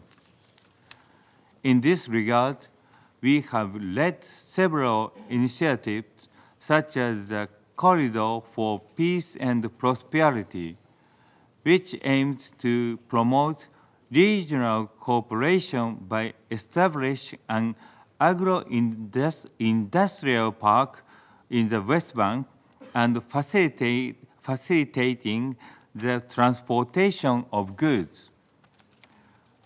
To bring peace and stability to the region, the first step requires building trust among the parties concerned, and Japan will spare no effort in this endeavor. I thank you. I thank His Excellency Mr. Fuji for his statement. I now give the floor to the representative of Ecuador. Gracias. Thank you, Mr. President. I acknowledge the presence of a number of officials in the room. I'm grateful to Special Coordinator Wennesland for his report this morning, and I reiterate Ecuador's support for his work and the work of all UN staff and agency staff. Your Excellency, ladies and gentlemen, colleagues, the situation in the Middle East has been the main concern for this Council over the past 13 months, since the terrorist acts perpetrated by Hamas on the 7th of October 2023, which my country condemns yet again. There has been an explosion of violence which has had devastating consequences, not just in Gaza, but throughout the region. With regard to the situation in Gaza, this Council has already adopted 4 resolutions: 2712, 2720, 2728, and 2735. Their full implementation is mandatory, necessary, and urgent. The immediate and sufficient delivery of humanitarian aid must be the first priority. It is urgent to avoid a worsening of the food situation in the Strip. We also call for the immediate and unconditional release of all hostages and the implementation of all other provisions contained in the above-mentioned resolutions. In order to alleviate the situation of the civilian population in Gaza, hostilities must cease immediately. A ceasefire now is an imperative. The end of this war will only be possible if there is political will. This is particularly shocking when children are involved. This violence must end immediately, and parties are required to fully respect international humanitarian law and protect civilians. Humanitarian aid must arrive unfettered to those in need. Humanitarian actors must be able to work without restrictions. The end of this war will only be possible if there is the political will of the parties in the conflict to prioritize peace and to work towards a negotiated political solution. It is our duty to facilitate and support any initiative leading to a peaceful, lasting, and just solution for the parties, with the existence of 2 states, Palestine and Israel, on the basis of the 1967 borders and relevant resolutions. The 10 elected members of this Council have worked together in recent weeks to promote this goal. We trust that our efforts will be successful. Mr. President, turning to Lebanon, the current situation is the direct result of the repeated violation of Resolutions 1701 and 1559. In order to halt the violence, the full implementation of these resolutions is necessary. Ecuador reiterates its support for UNIFIL and those who are part of this peace operation and who are doing their utmost to fulfill the mandate entrusted to them by this Council. We must ensure their safety as we, the members of this Security Council, clearly expressed in a statement to the press just a few days ago in a sign of unity and expressing rejection for attacks against UN staff and UNIFIL facilities. Both in Gaza as well as in Lebanon, the protection of civilians must be guaranteed in accordance with international humanitarian law. UN staff, including UNRWA staff and humanitarian workers, must be protected pursuant to Resolution 2730. In the case of Yemen, here again, Resolution 2722 by this Council must be implemented. The launching of missiles and attacks on vessels in the Red Sea are one more threat to stability in the region. Mr. President, the Middle East is facing one of the most difficult moments in recent times. The terrorist attacks on the 7th of October 2023 and the Palestinian question have been exploited by those who wish to fuel the spiral of violence. We must keep the war and hatred from winning out over dialogue and moderation. Extremism and barbarism must be halted. Our common humanity must prevail. There is a common denominator in all hotbeds of tension and conflict. That is, respect for the decisions of this Council are necessary to work towards peace. In the Pact for the Future adopted just 2 months ago, all members of this organization reaffirmed our commitment to act in accordance with international law, including the UN Charter its purposes and principles, and to fulfill our obligations in good faith. To, in point of fact, fulfill this commitment without excuses, without pretexts. This is the only way forward. Thank you. of Ecuador for their statement, and I give the floor to the representative of Sierra Leone. Thank you, Mr. President. We thank the United Kingdom for organizing this ministerial level briefing today. Also, we should thank Mr. Tor Wennesland, United Nations Special Coordinator for the Middle East process, for his briefing. The crisis in the Middle East is a long-standing issue on the agenda of this Council. But within the past year, we have witnessed a dangerous escalation that has claimed thousands of lives, leaving more than 100,000 people injured, destroyed critical civilian infrastructure, and forced displacement of civilians at a scale never before seen in the history of the Middle East conflict.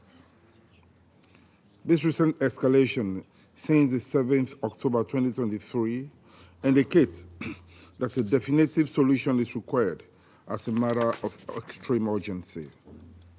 It is therefore very clear that this situation continues to have far-reaching and negative implications for regional stability, global peace and security, with a spillover effect on engagement across the region from Lebanon to Syria, from Yemen to Iran. Sierra Leone from early on was very clear on the condemnation of the heinous attacks by Hamas and other armed groups on Israeli civilians on 7th October 2023. We have also deplored the response of Israel, amounting to collective punishment of the Palestinian people, the large-scale and indiscriminate killing of civilians, including women and children, attacks on hospitals and humanitarian convoys, and the denial of access to humanitarian aid, all are the minimum violations of international humanitarian law and cannot be justified under any circumstance. There is therefore no gainsaying that bringing the conflicts in the Gaza Strip and other parts of the region to an end should remain an immediate priority for this Council and the international community. On this note, we welcome the theme for today's debate, which is ending the war and securing durable peace. To achieve this, we require the following. First, the Security Council should act decisively to halt the violence and enforce a ceasefire, not only in Gaza, but also in Lebanon. We must urge all parties to recommit to the restoration of cessation of hostilities as a precursor for laying the groundwork for further diplomatic negotiations that could lead to an agreement for lasting peace. On that note, the current E10 resolution under discussion on this subject must be given due consideration, as its unanimous adoption can facilitate a cessation of hostilities, hostage release by Hamas, and accessibility to humanitarian assistance and basic services without constraint. Cessation of hostilities in Gaza can also facilitate a ceasefire across the Blue Line in Lebanon. Additionally, a lasting ceasefire in Lebanon will require the full and unconditional implementation of Resolution 1701 by all sides. Second, this protracted conflict must be analyzed in the context of the continuing occupation by Israel of Palestinian territories. This has been established by the International Court of Justice Advisory Opinion of 19 July 2024, that the state of Israel's continued presence in the occupied Palestinian territory is unlawful. The international community must therefore, inter alia, vigorously and persistently pursue a revitalization of the Oslo Accords, an initiative that was intended to foster a relationship between Israel and Palestine and prepare the pathway for the establishment of a Palestinian state. Third, and in line with the Arab League initiative, as endorsed by the Beirut League Summit of 2002 and re-endorsed at the 2007 and at the 2017 Arab League Summits, all member states, especially those in the region, must accept Israel as a neighbor living in peace and security with the context of a comprehensive settlement and normalization of relations, void of violent extremism, provocation, and incitement. Furthermore, in order for the Palestinian Authority to progressively assume its security and governance responsibilities in the Gaza Strip and the West Bank, a universal recognition of the State of Palestine and its full admission as a member of the United Nations is a prerequisite. The international community should stand ready to provide the needed financial, administrative, and political support that will strengthen the Palestinian Authority, continue the reforms needed for its stabilization. In conclusion, Mr. President, it is mainly through political will and commitment that a just, mutually acceptable solution consistent with international law and the relevant UN General Assembly and Security Council resolutions that lasting peace can be achieved. We therefore urge both Israel and Palestine to pledge to this commitment for the safety and security of current and future generations. And thank you. I thank the representative of Sierra Leone for their statements, and I give the floor to the representative of Malta. Thank you, President, for convening this meeting. I also thank Special Coordinator Tor Wennesland for his insightful briefing.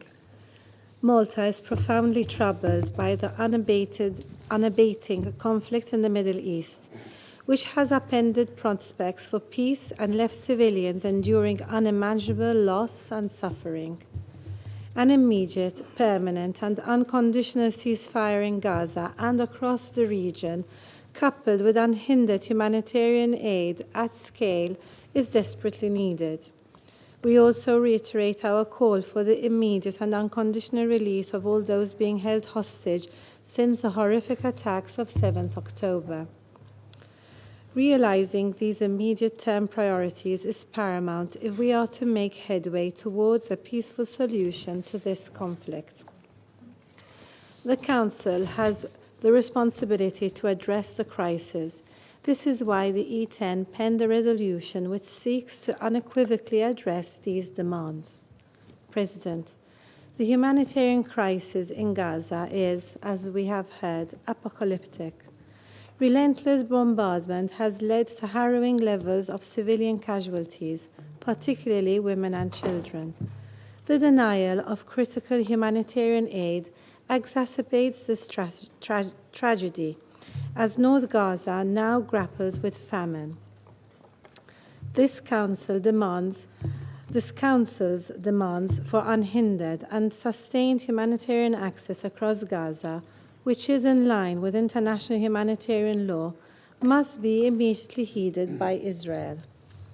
We firmly condemn any targeting of civilians and civilian infrastructure. We urge all parties to uphold international law and for full adherence to the International Court of Justice's orders on provisional measures. Furthermore, there must be no forced displacement of the civilian population in Gaza, and those displaced must be allowed to return to their homes. The situation in the occupied West Bank, including East Jerusalem, is also extremely worrisome.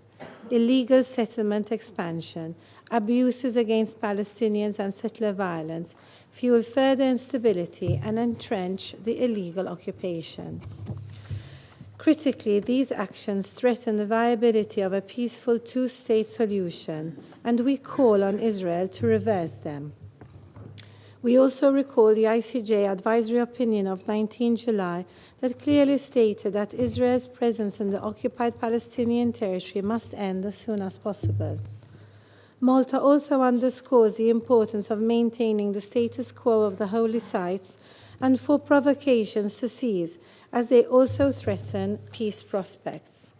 Moreover, we condemn any attempt to abrogate the 1967 agreement between Israel and UNRWA, or to obstruct the agency's capacity to implement its mandate. We call upon Israel to rescind these gravely concerning legislative actions. UNRWA must continue to play its vital, irreplaceable role. President, Turning to Lebanon, operations by the IDF and attacks by Hezbollah on Israel are blatant violations of 1701. We urgently appeal to all sides to recommit to the cessation of hostilities under Resolution 1701 and engage to avoid further escalation. Malta also expresses its profound concern over attacks on UNIFIL positions and peacekeepers.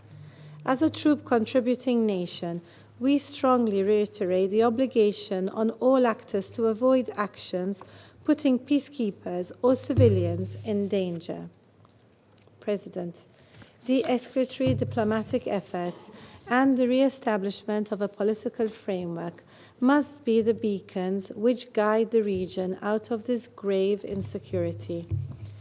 An effective framework must support a unified Palestinian government that integrates Gaza and the West Bank. Palestinian unity is crucial for lasting peace and for discussions of a sustainable recovery plan for Gaza. The international community must urgently rally to ensure the fulfillment of Palestinian aspirations for statehood and self-determination, together with assurances for Israel's security.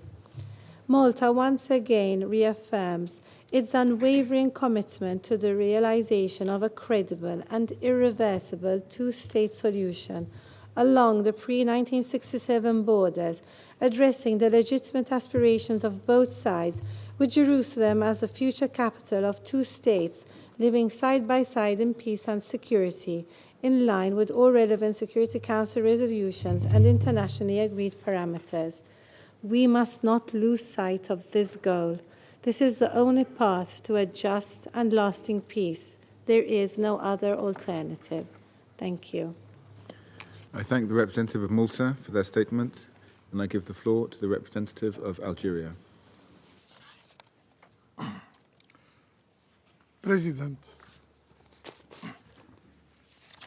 at the outset, I would like to express my gratitude to you for convening this important meeting. It reflects the urgency of the situation in the Middle East, particularly in the occupied Palestinian territories. It also highlights the pressing need for decisive action from the Security Council. I thank Mr. Tor Wennesland for his briefing. Our Security Council bears the primary responsibility for the maintenance of international peace and security. Yet, the impact of its numerous decisions and resolutions has been undermined by the intransigence, by the deafness of the Israeli occupying power. While the Council has been enabled to take decisive measures, tens of thousands of lives have been lost, and hundreds of thousands more are enduring hunger, illness, and forced displacement.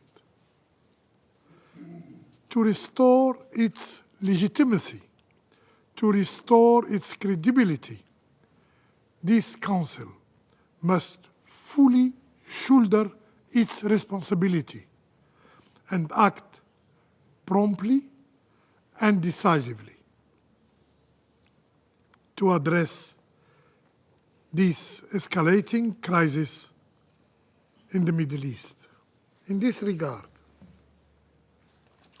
the Council must take the following steps.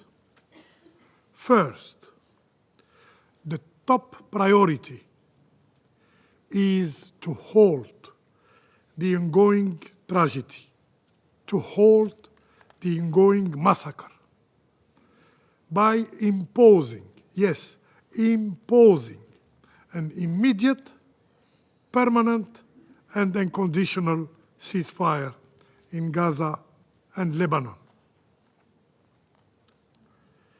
Also, it is vital to effectively address the catastrophic humanitarian situation as past efforts have fallen short. Yes, the humanitarian operations are currently hindered by the lack of political will on the part of the Israeli occupier, which continue to weaponize starvation, as documented in UN reports. And we call on all council members to adopt the draft resolution submitted by the elected member of this council without delay to achieve our common goal of an immediate ceasefire.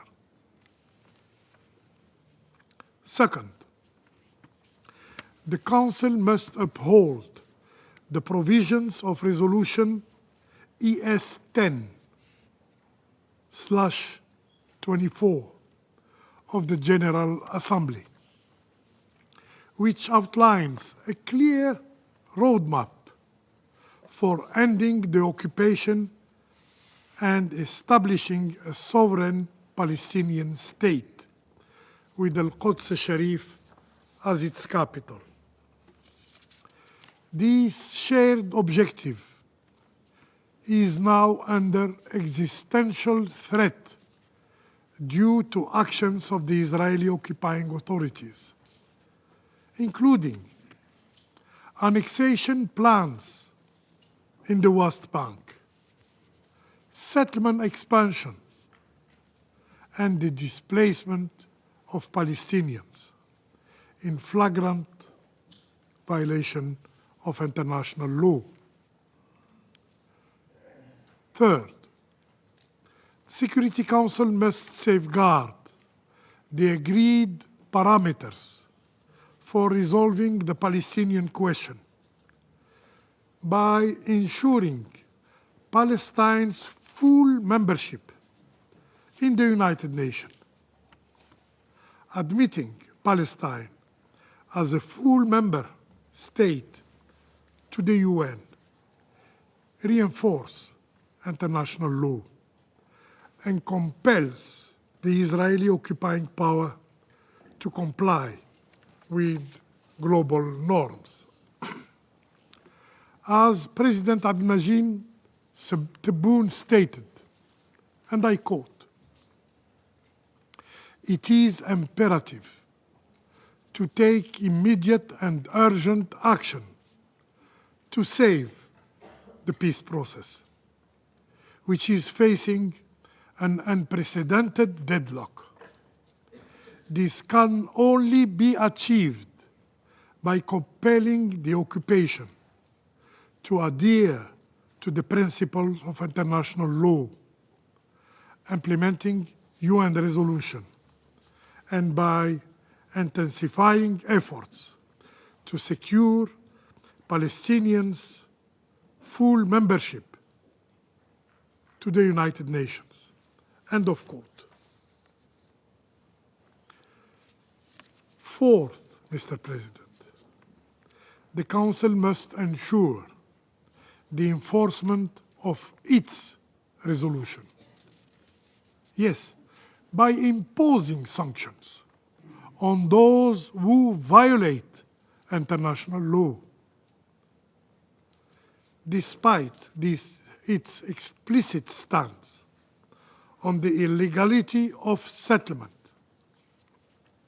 Resolution 2334, adopted 8 years ago, remain unenforced, allowing settlement activities to persist unchecked. Fifth, governance arrangement in Palestinian territories are and remain an internal and exclusive matter for Palestinians to decide. The international community's role is to support Palestinians and empower the Palestinian Authority to fulfill its responsibilities. UN agencies and other international institutions must unite effort to the Palestinian Authority in reunifying Gaza and the West Bank and rebuilding the territories, the infrastructures devastated by Israeli aggression. Sixth, the root cause of conflicts in the Middle East are well known.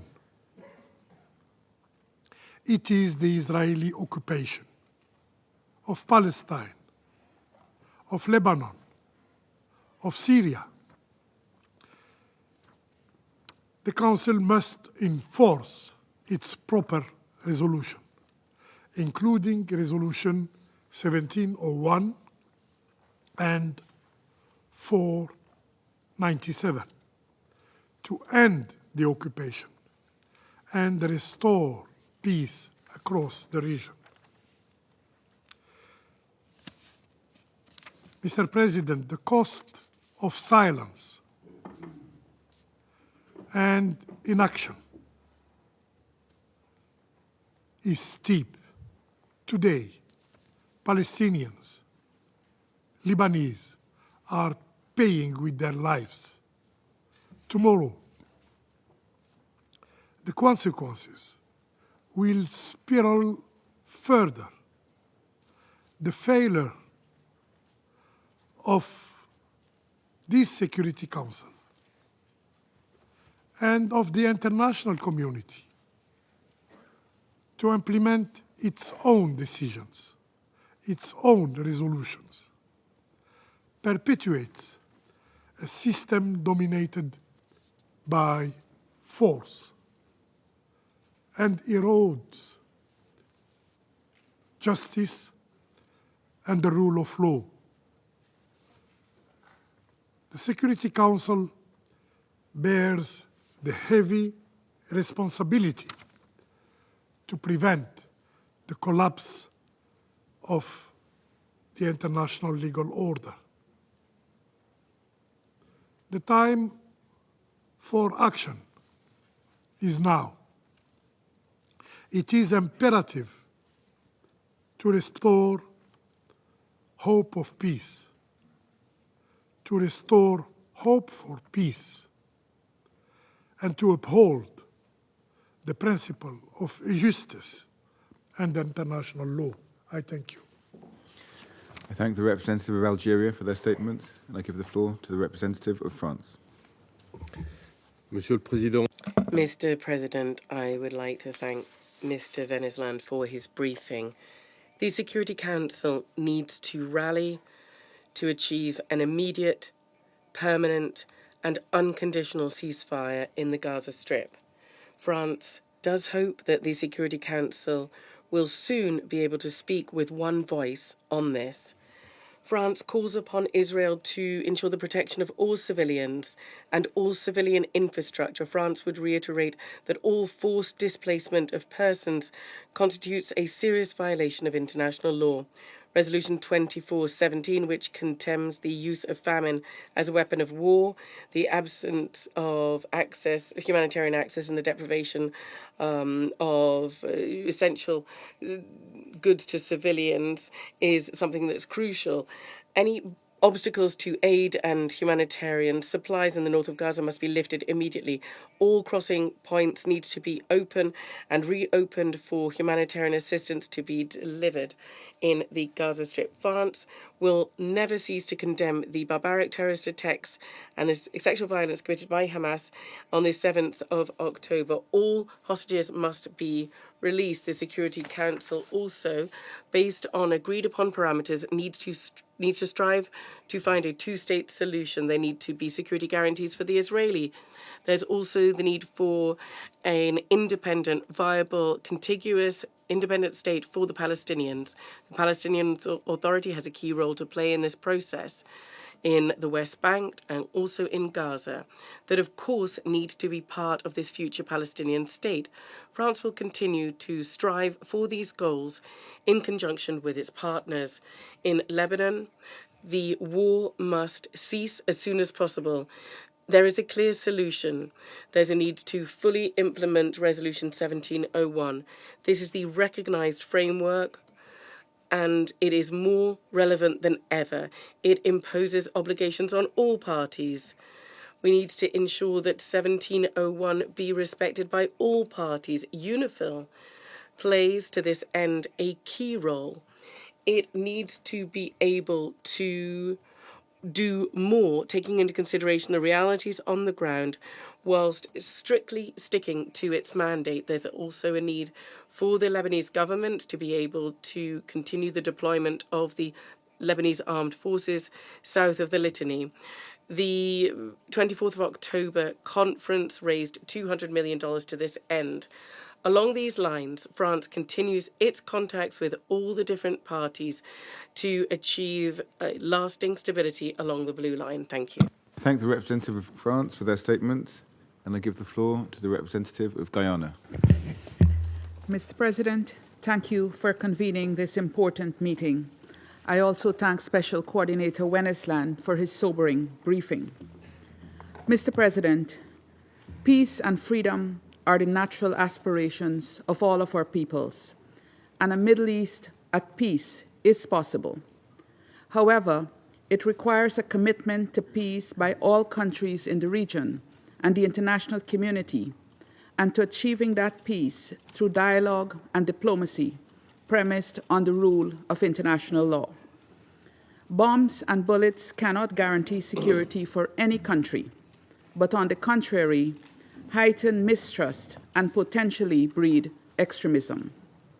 In such a climate, peace cannot be advanced. Further, there can be no piecemeal approach to peace that leaves Palestine behind. The Palestinian question remains central to the Middle East peace process, and there can be no avenue to peace that undermines the inalienable right of Palestine to self-determination. Guyana therefore calls on all countries of the region and the international community to recommit to the Middle East peace process and to a just and lasting settlement of the Palestinian question as the foundation for a lasting peace in the Middle East. Against this background, we must all be profoundly concerned at the situation tragically unfolding in the occupied Palestinian territory and Lebanon. We must further be concerned at the fact that repeated appeals by the international community for recourse to dialogue and peace as the only path to true security for Israelis and Palestinians remain unheeded, while the situation on the ground dangerously escalates. This Council must take cognizance of the fate of the multiple resolutions it has adopted prior and since October 7, 2023, and the current sequel of atrocities which continues.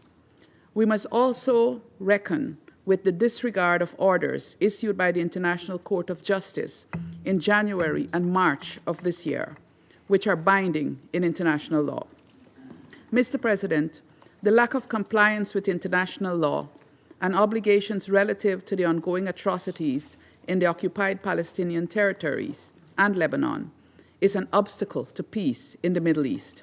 This is compounded by continuing attacks by armed groups and dangerous regional escalation. This Council must therefore grapple with the need to bring about compliance and de-escalation in the face of persistent Israeli intransigence and continuing armed attacks.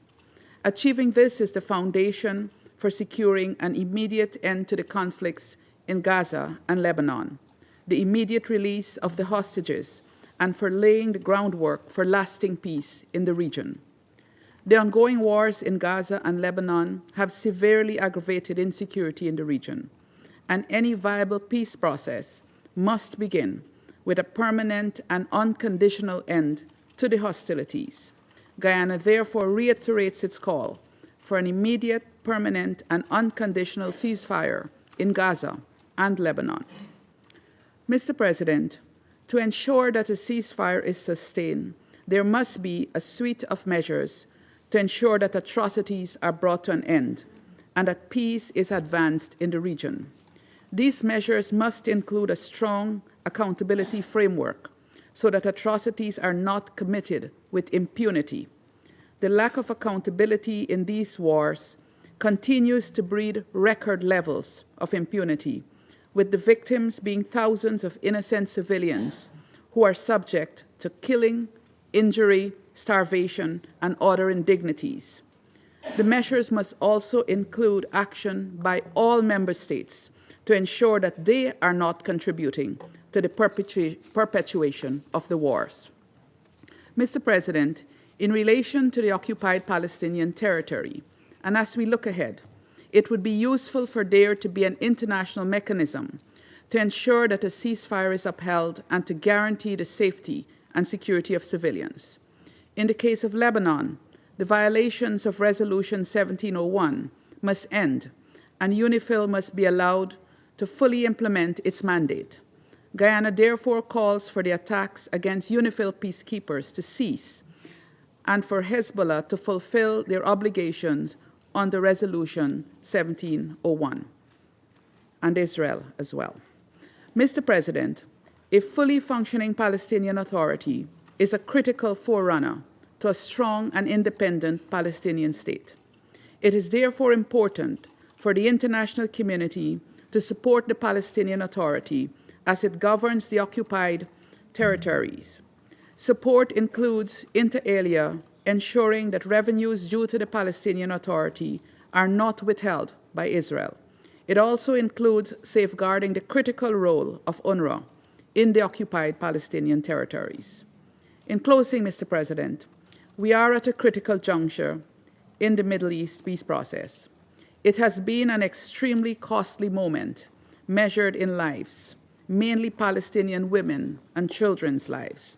The scale of need, destruction, and disease that has accompanied this dark moment compels us to act not only in the name of humanity, but also in the interest of the international rule of law. And our actions must be geared towards permanent and sustainable solutions based on the relevant UN resolutions. Guyana therefore urges the Council to agree to an immediate, unconditional, and permanent ceasefire in Gaza as a critical first step to ending the suffering of Palestinians. We must also act to secure the release of hostages held in Gaza since 7th of October and to end the hostilities in Lebanon. I reiterate our firm commitment to all constructive efforts to this end. I thank you. I thank the representative of Guyana for their statement, and I give the floor to the representative of the Republic of Korea. Mr. President, thank you for convening this important meeting. I would also like to thank Special Coordinator Vanessa Land for his briefing. Since October last year, the entire world has been appalled by the unprecedented situation in the Middle East. The brutal terrorist attacks by Hamas on October 7th amplified the Israeli security concerns and set in motion the military response that has resulted in the near total destruction of the Gaza Strip. Violations of international law, including international humanitarian law, have unfortunately become routine. Civilians, hospitals, and schools, none have been protected. UNRWA, which has shared nearly the entire history of the United Nations, is confronting existential crisis. With insufficient humanitarian aid, demolished hospitals, and repeated forced displacements, Gaza's surviving Palestinians are living in hell. Children without educational access are also vulnerable to militant ideologies and groups, sowing the possible seeds for future violence and conflicts. There is simply no time to lose in finding a way out. Since 1947, when the United Nations General Assembly adopted Resolution 181, the two-state solution has been the core task in establishing durable peace in the Middle East. Both Palestinians and Jews have lived on the land for generations. Yet the failure to ensure two states on this land has made the region's modern history full of agony, injustice, and insecurity. The current armed conflict in Gaza is not only killing innocent civilians, but also fundamentally destroying prospects for a two-state solution. However, it is clear that the massive military operations in Gaza, including the ongoing siege in the north, will not guarantee Israel's long-term security. Rather, prolonging this tragedy will not only deepen Palestinian suffering, but may lead to perpetual insecurity for Israel. Mr. President, the situation in the West Bank is also extremely concerning. Rapidly expanding settlements, widespread Israeli military operations, incessant demolitions of Palestinian homes, and deadly state-sanctioned settler violence are all undermining the two-state solution. We are also shocked by Israeli cabinet members' ongoing inflammatory rhetoric calling for annexation of the West Bank and resettling in Gaza. Any attempt to annex the West Bank will permanently harm long-standing global efforts to realize the two-state solution, paving the way for an insecure reality through perpetual occupation. In this connection, Israel must immediately cease all settlement activities, as stipulated in Resolution 2334. Mr. President, the grave situation in Lebanon demonstrates that stability in Israel and Palestine is a precursor to sustainable regional peace. The starting point to fulfilling this vision of the two-state solution must be an urgent end to the fighting in Gaza. Thus, we reiterate our call for an immediate ceasefire in Gaza as well as in Lebanon. In this regard, we hope that a consensus can be urgently found among Council members on the E10 draft resolution coordinated by Guyana. We also stress that UNRWA should remain in the region until the realization of the two-state solution. UNRWA is the core provider of education and health services for millions of Palestinian refugees in the occupied territories and beyond. We hope that Israel will recognize that any cessation of UNRWA's operations will have negative impacts on the security of the region, including in Israel.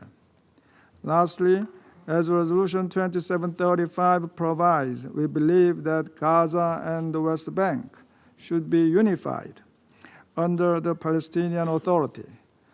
The Republic of Korea is ready to participate in assisting the PA and its reform, both politically and financially. I thank you, Mr. President. I thank the representative of the Republic of Korea for their statement, and I give the floor to the representative of China. President, I thank Special Coordinator Wen Island for the briefing. Over the past 13 months, the conflict in Gaza and the situation in the Middle East have continued to take the most prominent place on the Security Council's agenda. We considered the issue frequently, yet the situation continued to worsen.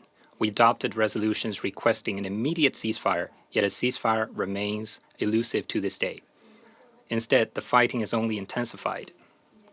We unanimously requested protection of civilians, yet we saw that international humanitarian law seemed to exist in name only, with tens of thousands of Palestinian civilians deprived of their lives in collective punishment.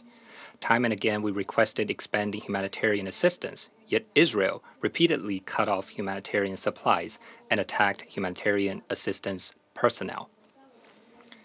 We made countless warnings against the spillover of the conflict, yet we saw reckless adventurism and constantly spreading flames of war.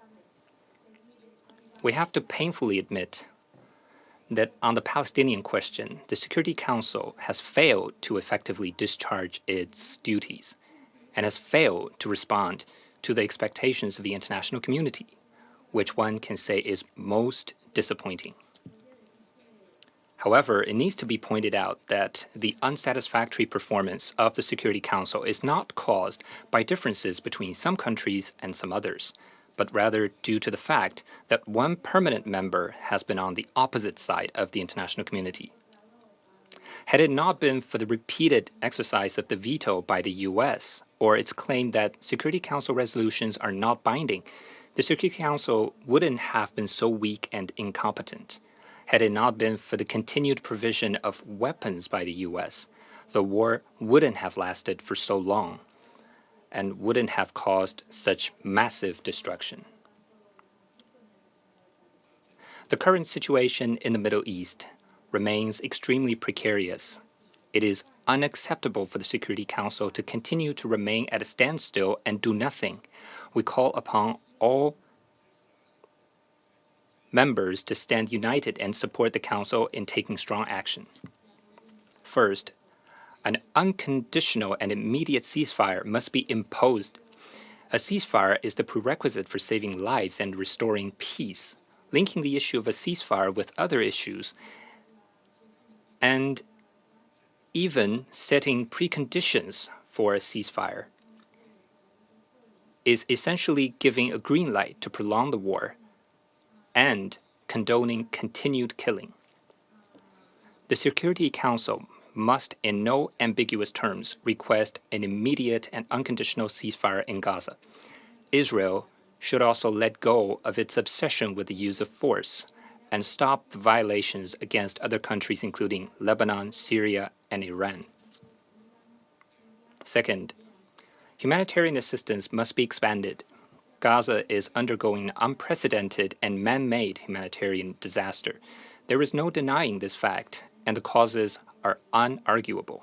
Israel, as the occupying power, must fulfill its obligations under international humanitarian law, effectively remove all obstacles to humanitarian access, ensure the orderly distribution of supplies across the whole of Gaza, and guarantee the safety of humanitarian agencies and their personnel. We urge Israel to stop suppressing UNRWA and stop implementing and revoke the bills against the agency.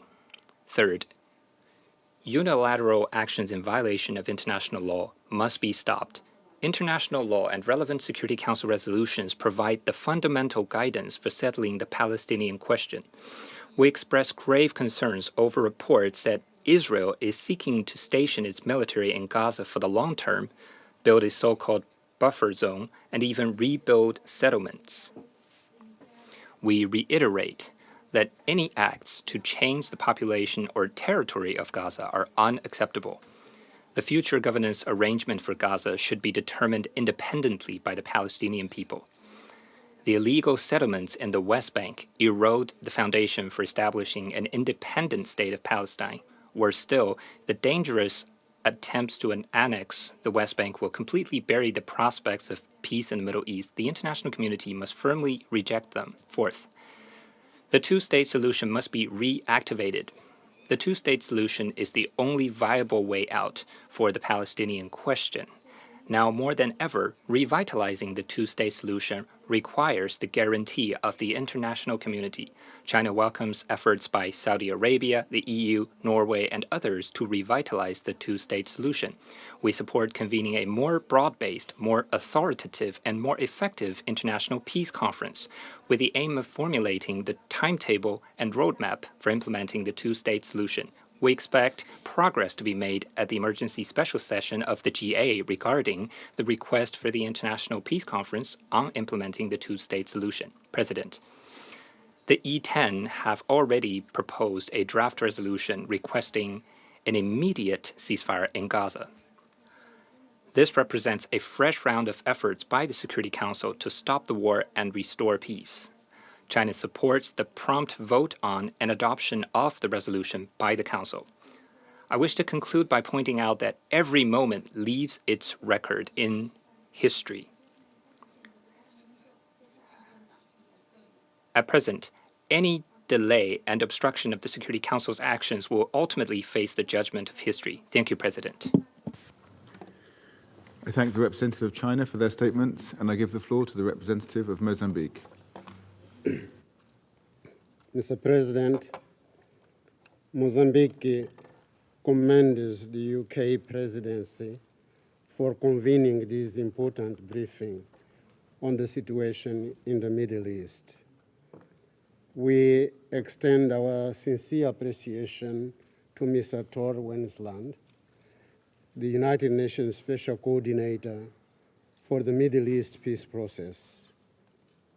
We highly value his insights and proposals on the situation on the ground, and more importantly, his tireless efforts in seeking peace and stability in the region at these challenging times.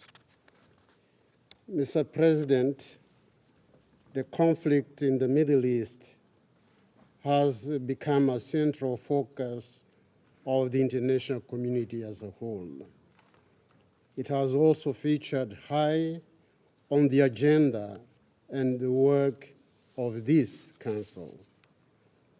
On many occasions, we have adopted in this chamber landmark resolutions on the issue. They include the resolutions 2712, 2720, 2728, and 2735.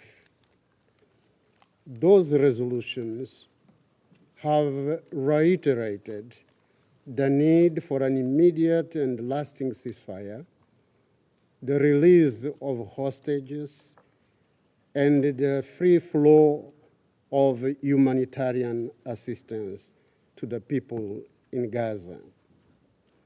We have always considered that a ceasefire is vital to pave the way towards a longer-term peace and stability in Gaza and Palestine, as well as in the region at large. It is therefore imperative that individually and collectively we pull together our efforts in order to succeed in this endeavor. We hold the view that peace, security, and stability in the Middle East is not just a regional matter. It is a matter that is at the center of this Council's functions. It is a matter placed at the core of our Charter, of its purposes and principles. In this context, it is seriously disturbing that each time we meet, we are briefed on the worsening situation and the widening circle of conflict in the region. We are updated, among other things, on the increase of Israel's settlement activities and demolitions of infrastructure in the occupied Palestinian territory. These are activities that are clearly contrary to international law and undermine our efforts for a durable peace and security in the region. We have repeatedly called for an end to the settlement's expansion. It is imperative that Israel ceases its policy of land grabbing and occupation. Illegal settlements are totally contrary to the notion and the spirit of a two-state solution. They belong to the ideology of one-state solution. But this is not a solution that this Council embraces. Actions that aim to impose a one-state solution contravene General Assembly and Security Council resolutions, as well as the International Court of Justice orders and rulings. As a matter of fact, they inflict severe and unbearable injustice on the Palestinian people and they perpetuate the cycle of conflict and dispossession.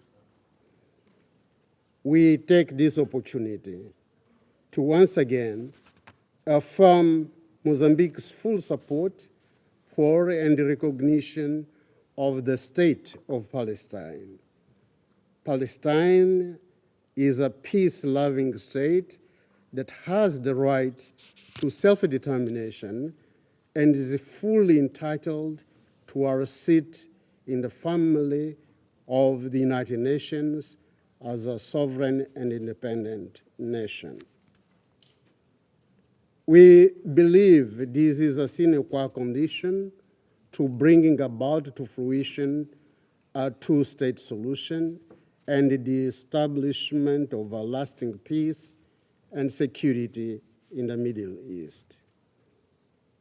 Mozambique embraces this vision of a two-state solution. Israel and Palestine deserve to coexist in peace and security within recognized borders, in line with international law and relevant United Nations General Assembly and Security Council resolutions and decisions.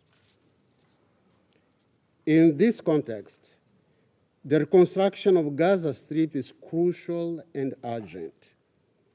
A life in dignity is absolutely incompatible with the scale of destruction and the daily massacre and human suffering the people of Gaza has been going through.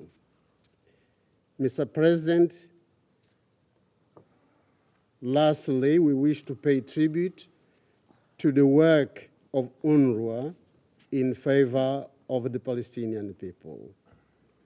We appeal to the government of Israel to rescind their decision in relation to UNRWA. I thank you, Mr. President. I thank the representative of Mozambique for their statement, and I give the floor to the representative of the Russian Federation. Mr. President, I would like to thank Tor Wennesland for his briefing. The Middle East today is quite possibly going through one of the most tragic periods in its entire history, when the wave of violence engulfing it is affecting more and more countries and people. Since the start of the escalation in Gaza, it's been almost 400 days. This date is heartrending and symbolic, but because all this time, the international community, because of the opposition of one state that deems itself to be the leader of the Western world, because of that, we could not adopt any effective measures to halt the violence.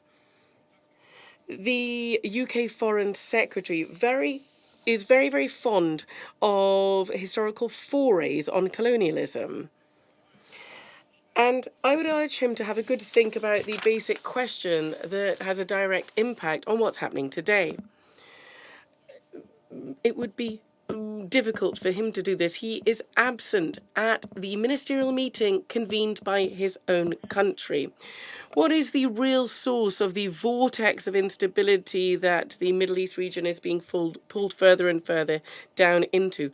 All the narratives that we, over these months, have heard in the Security Council from our Anglo-Saxon colleagues abound in black and white, which paint the domestic political situation with one side as the barbarians and the other as innocent victims of terrorism who apparently can be forgiven for any savagery in the interests of self-defense. Western delegations each time try to start the clock of the Middle Eastern conflict on the 7th of October 2023 as if peace reigned in Gaza before that, in the region rather. This warped picture is clearly reflected in the concept note drafted by the UK presidency for today's meeting.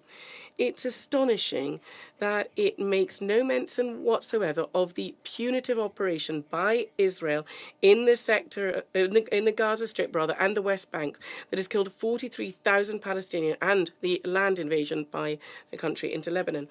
The 7th of October as day zero of the conflict is a very handy version for the Anglo-Saxon world, a version behind which they can hide the ugly truth that the root of this brutal tragedy can be found in the UK's unprincipled policy regarding Mandate Palestine and the crass political engineering regarding the Arabs and the Israelis. And the Jews, rather.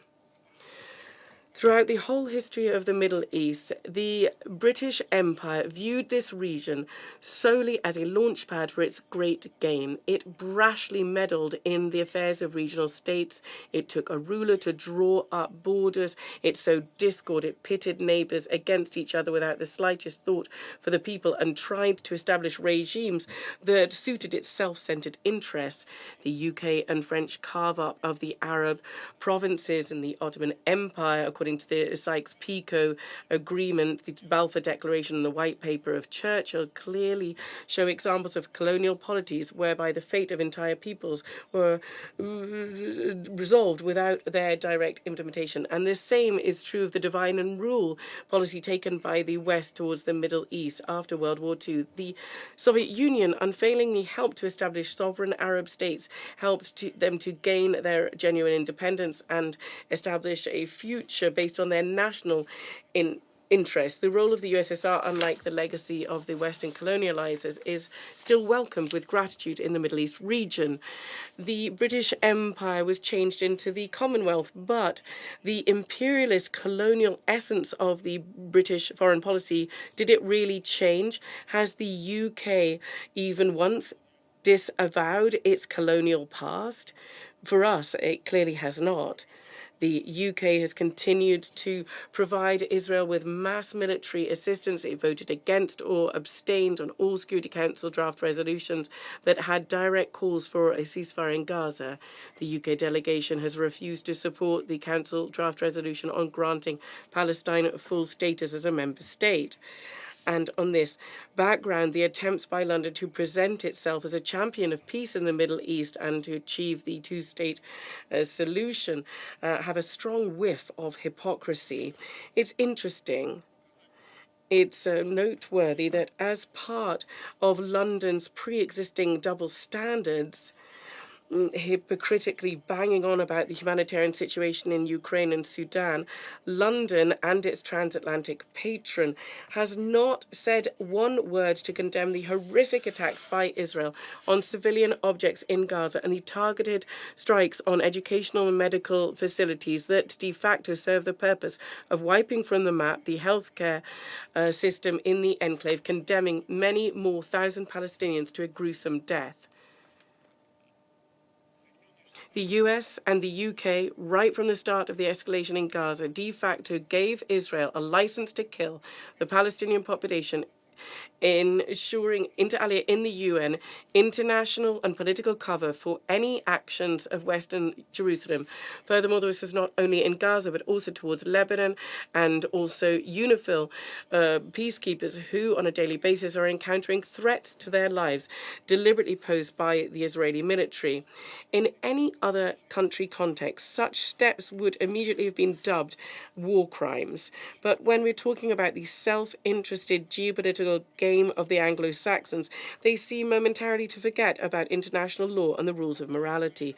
Dear colleagues, given these credentials of our Anglo-Saxon colleagues in the Security Council, and don't seem to make a claim here, we're under no illusion that they will show even a hint of responsibility or humanity over recent months. They have thrown to one side, they have thrown rather a whole arsenal of political pressure manipulation and sometimes threats forward to ensure the UN Security Council does not adopt an unambiguous call for a ceasefire in Gaza. Given this, it's particularly important to recognise the bravery and principled stance of Guyana and the other E10 members of the Council. Guyana, that brought to the Security Council for consideration a strong draft resolution with a call for the parties to implement an immediate, unconditional, permanent ceasefire. Now, of course, this was too late for the 43,000 Palestinians who've been killed, but it's better late than never.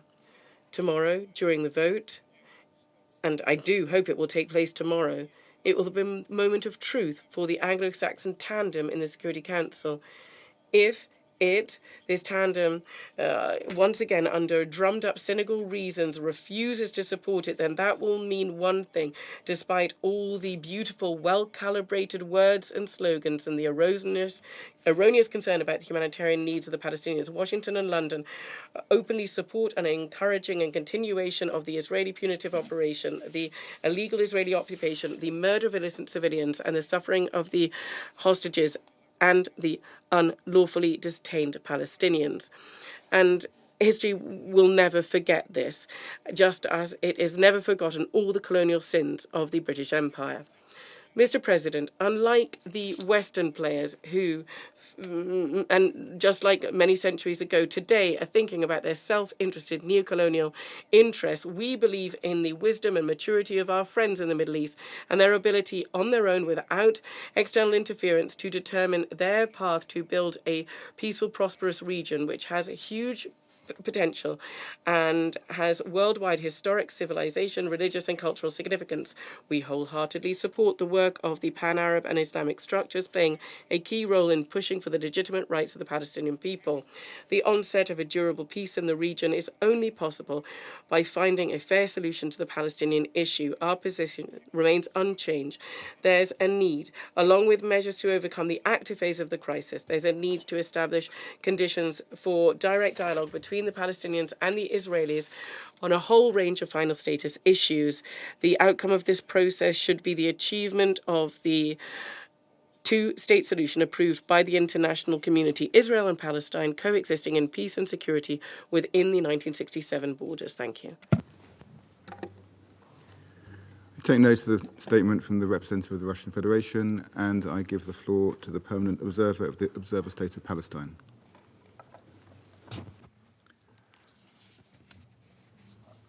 Mr. President, at the outset, I want to thank you for convening this meeting at the ministerial level, and also to thank all the ministers in attendance at this crucial juncture.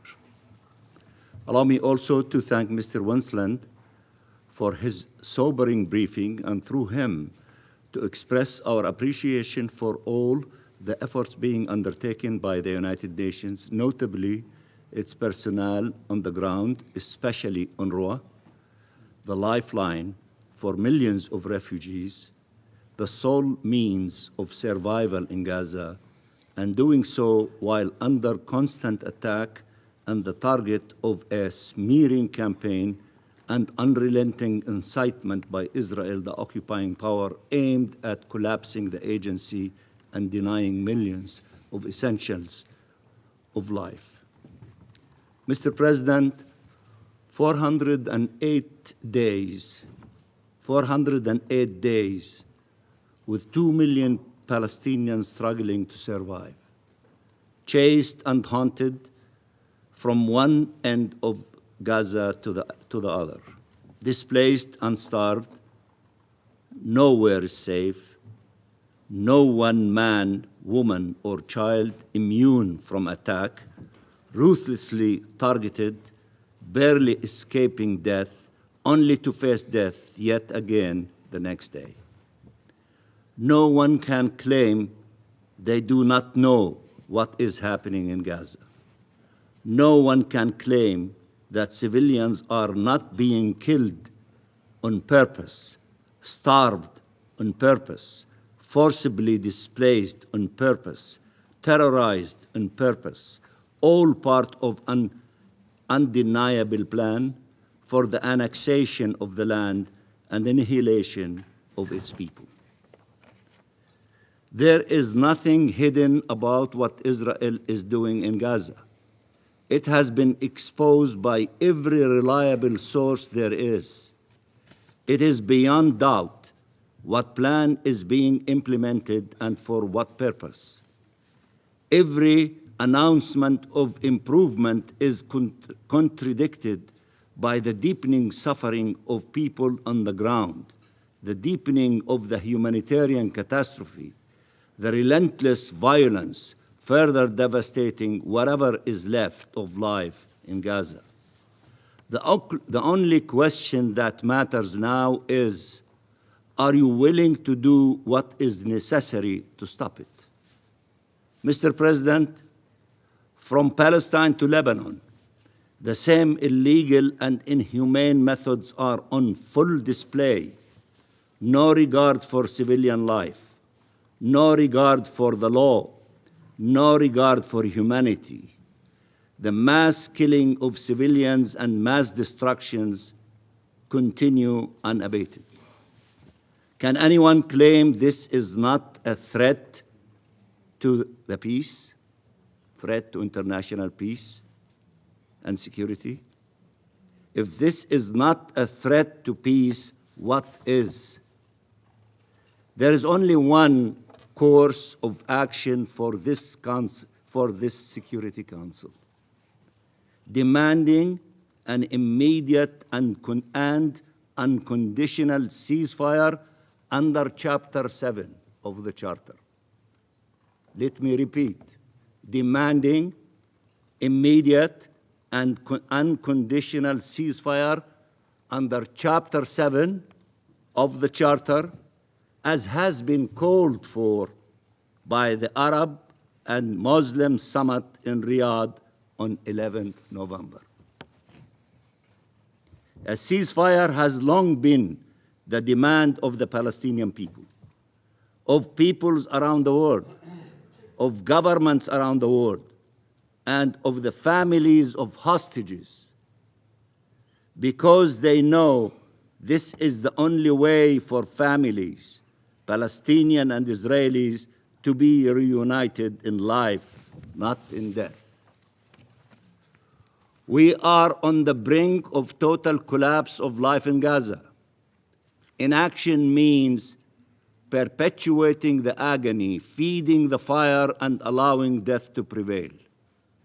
It is to sit by and watch as death sentences are issued and executed every day for hundreds of civilians. Mr. President, nothing justifies harming civilians. Repeatedly, deliberately, massively.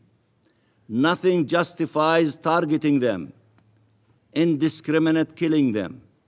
Nothing justifies wanton destructions of homes and civilian infrastructure. Nothing justifies the use of starvation as method of war.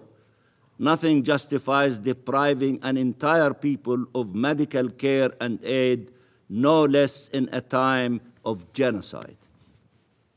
If we start accepting any explanation for these actions, any justification, any pretext, we will be upending the fundamental rules that were elaborated to safeguard humanity, making all peoples more vulnerable and more exposed.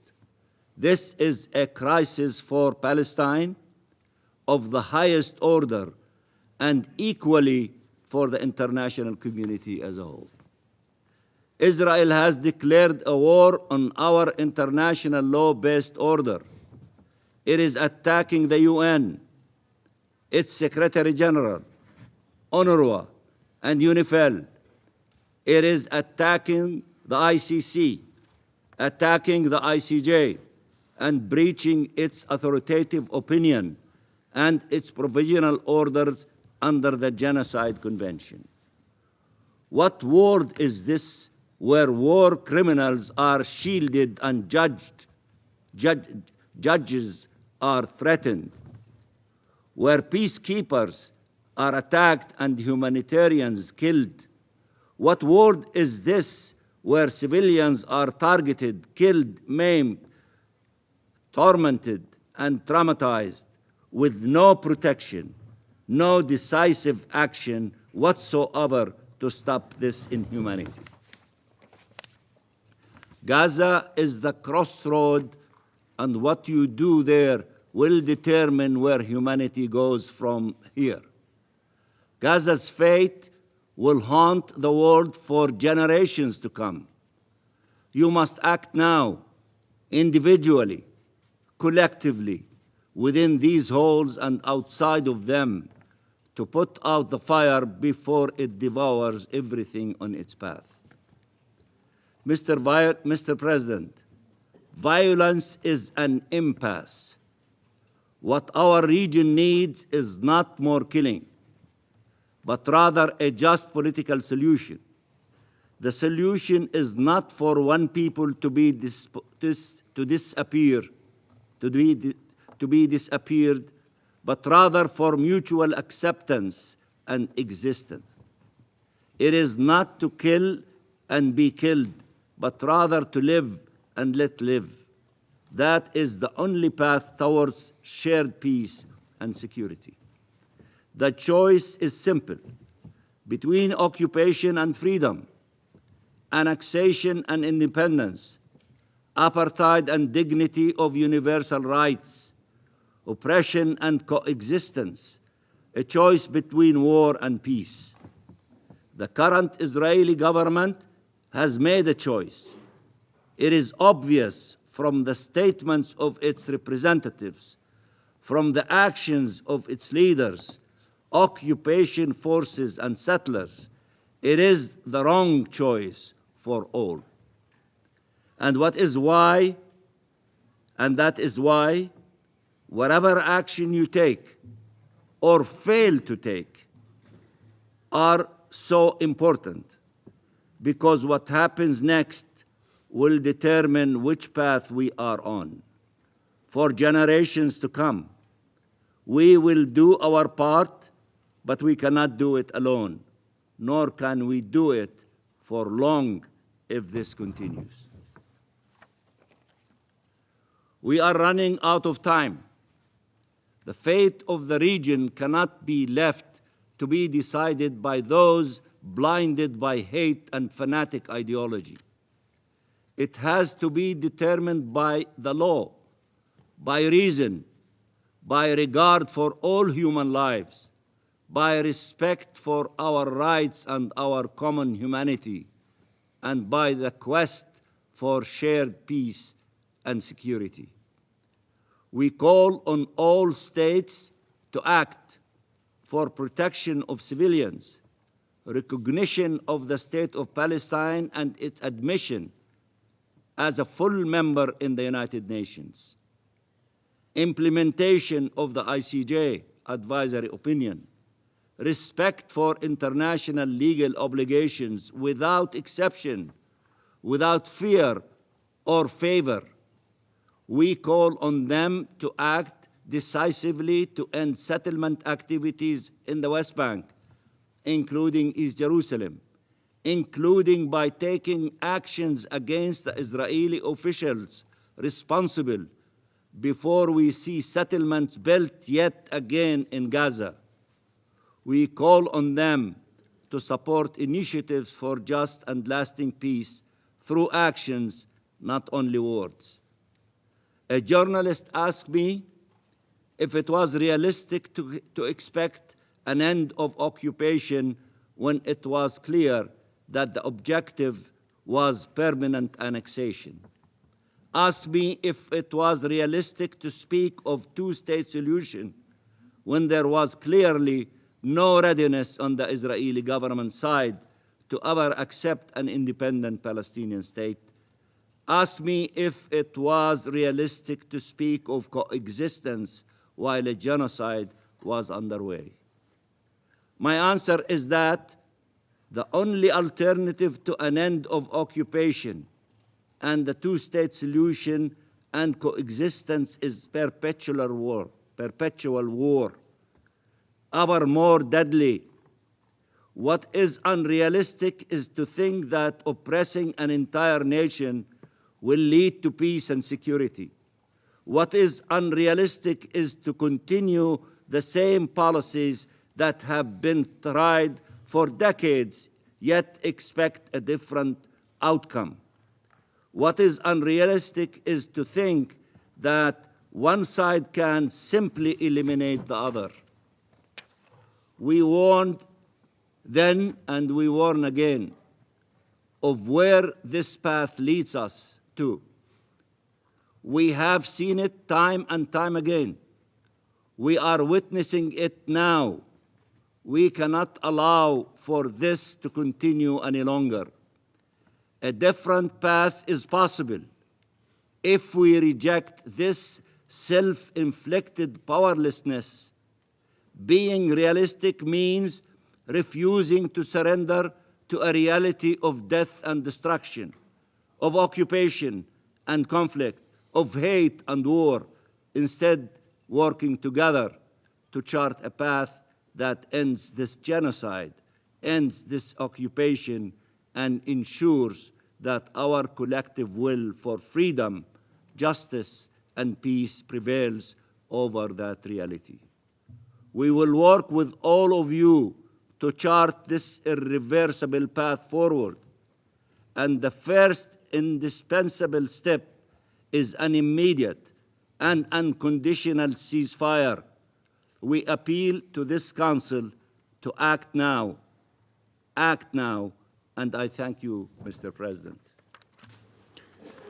I thank the Permanent Observer of the Observer State of Palestine for his statement, and now give the floor to the representative of Israel.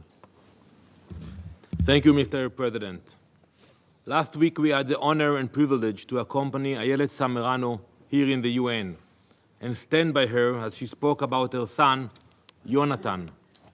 Ayelet has spoken many times of her son, his passion, enthusiasm, his love for the earth and all its creatures, his smile, his laugh, his love of life. As Ayelet said, Yonatan is a life, and the life is Yonatan.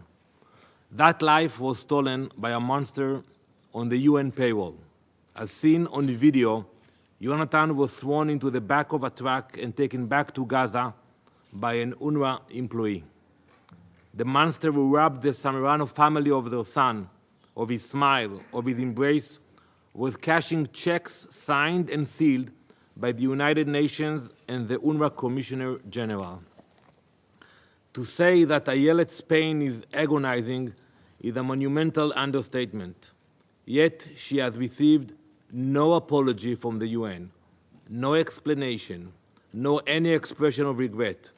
The fact that this is not the topic of today's discussion, that a UN employee brutally kidnapped an Israeli civilian, is beyond me. It is not as if this is a surprise. After all, we have provided hundreds of names and Hamas IDs of UNRWA employees involved in the October 7 massacre. We have exposed many senior UNRWA employees who were Hamas terrorists, and many senior Hamas terrorists who were UNRWA employees. How does this not anger you all? So many of you, not all of you, are UNRWA's largest donors. You give your money and resources to the United Nations and UNRWA, rightfully assuming it would be used for education and social services. Are you not outraged that it has been used to terrorize innocent? Are you not livid at the desecration of the UN's lofty ideals? Before looking outward, one must look to their own house. Because if you truly want to lay the groundwork for regional peace, there must first be a change in the UN's modus operandi in the region. No more incitement of hatred, no more teaching of violence, and no more money for terrorism. Commissioner Lazzarini himself recently admitted that UNRWA's contributions to current humanitarian efforts could be replaced, and I quote, "without a doubt." Well, take him at his word and help us turn a new page for the betterment of all involved. Yonatan is still in Gaza, along with 100 other hostages. Israel will never abandon them, never stop fighting for their freedom. The Council can and must help condemn Hamas, demand their immediate and unconditional release, turn your focus onto the terrorist organization exploiting Gazan civilians as a tool for the extermination of Israel. While we fight for the freedom of our hostages and continue to combat terrorists across Gaza, we will not falter in our extensive humanitarian efforts. Only last week, I shared our immense efforts since October.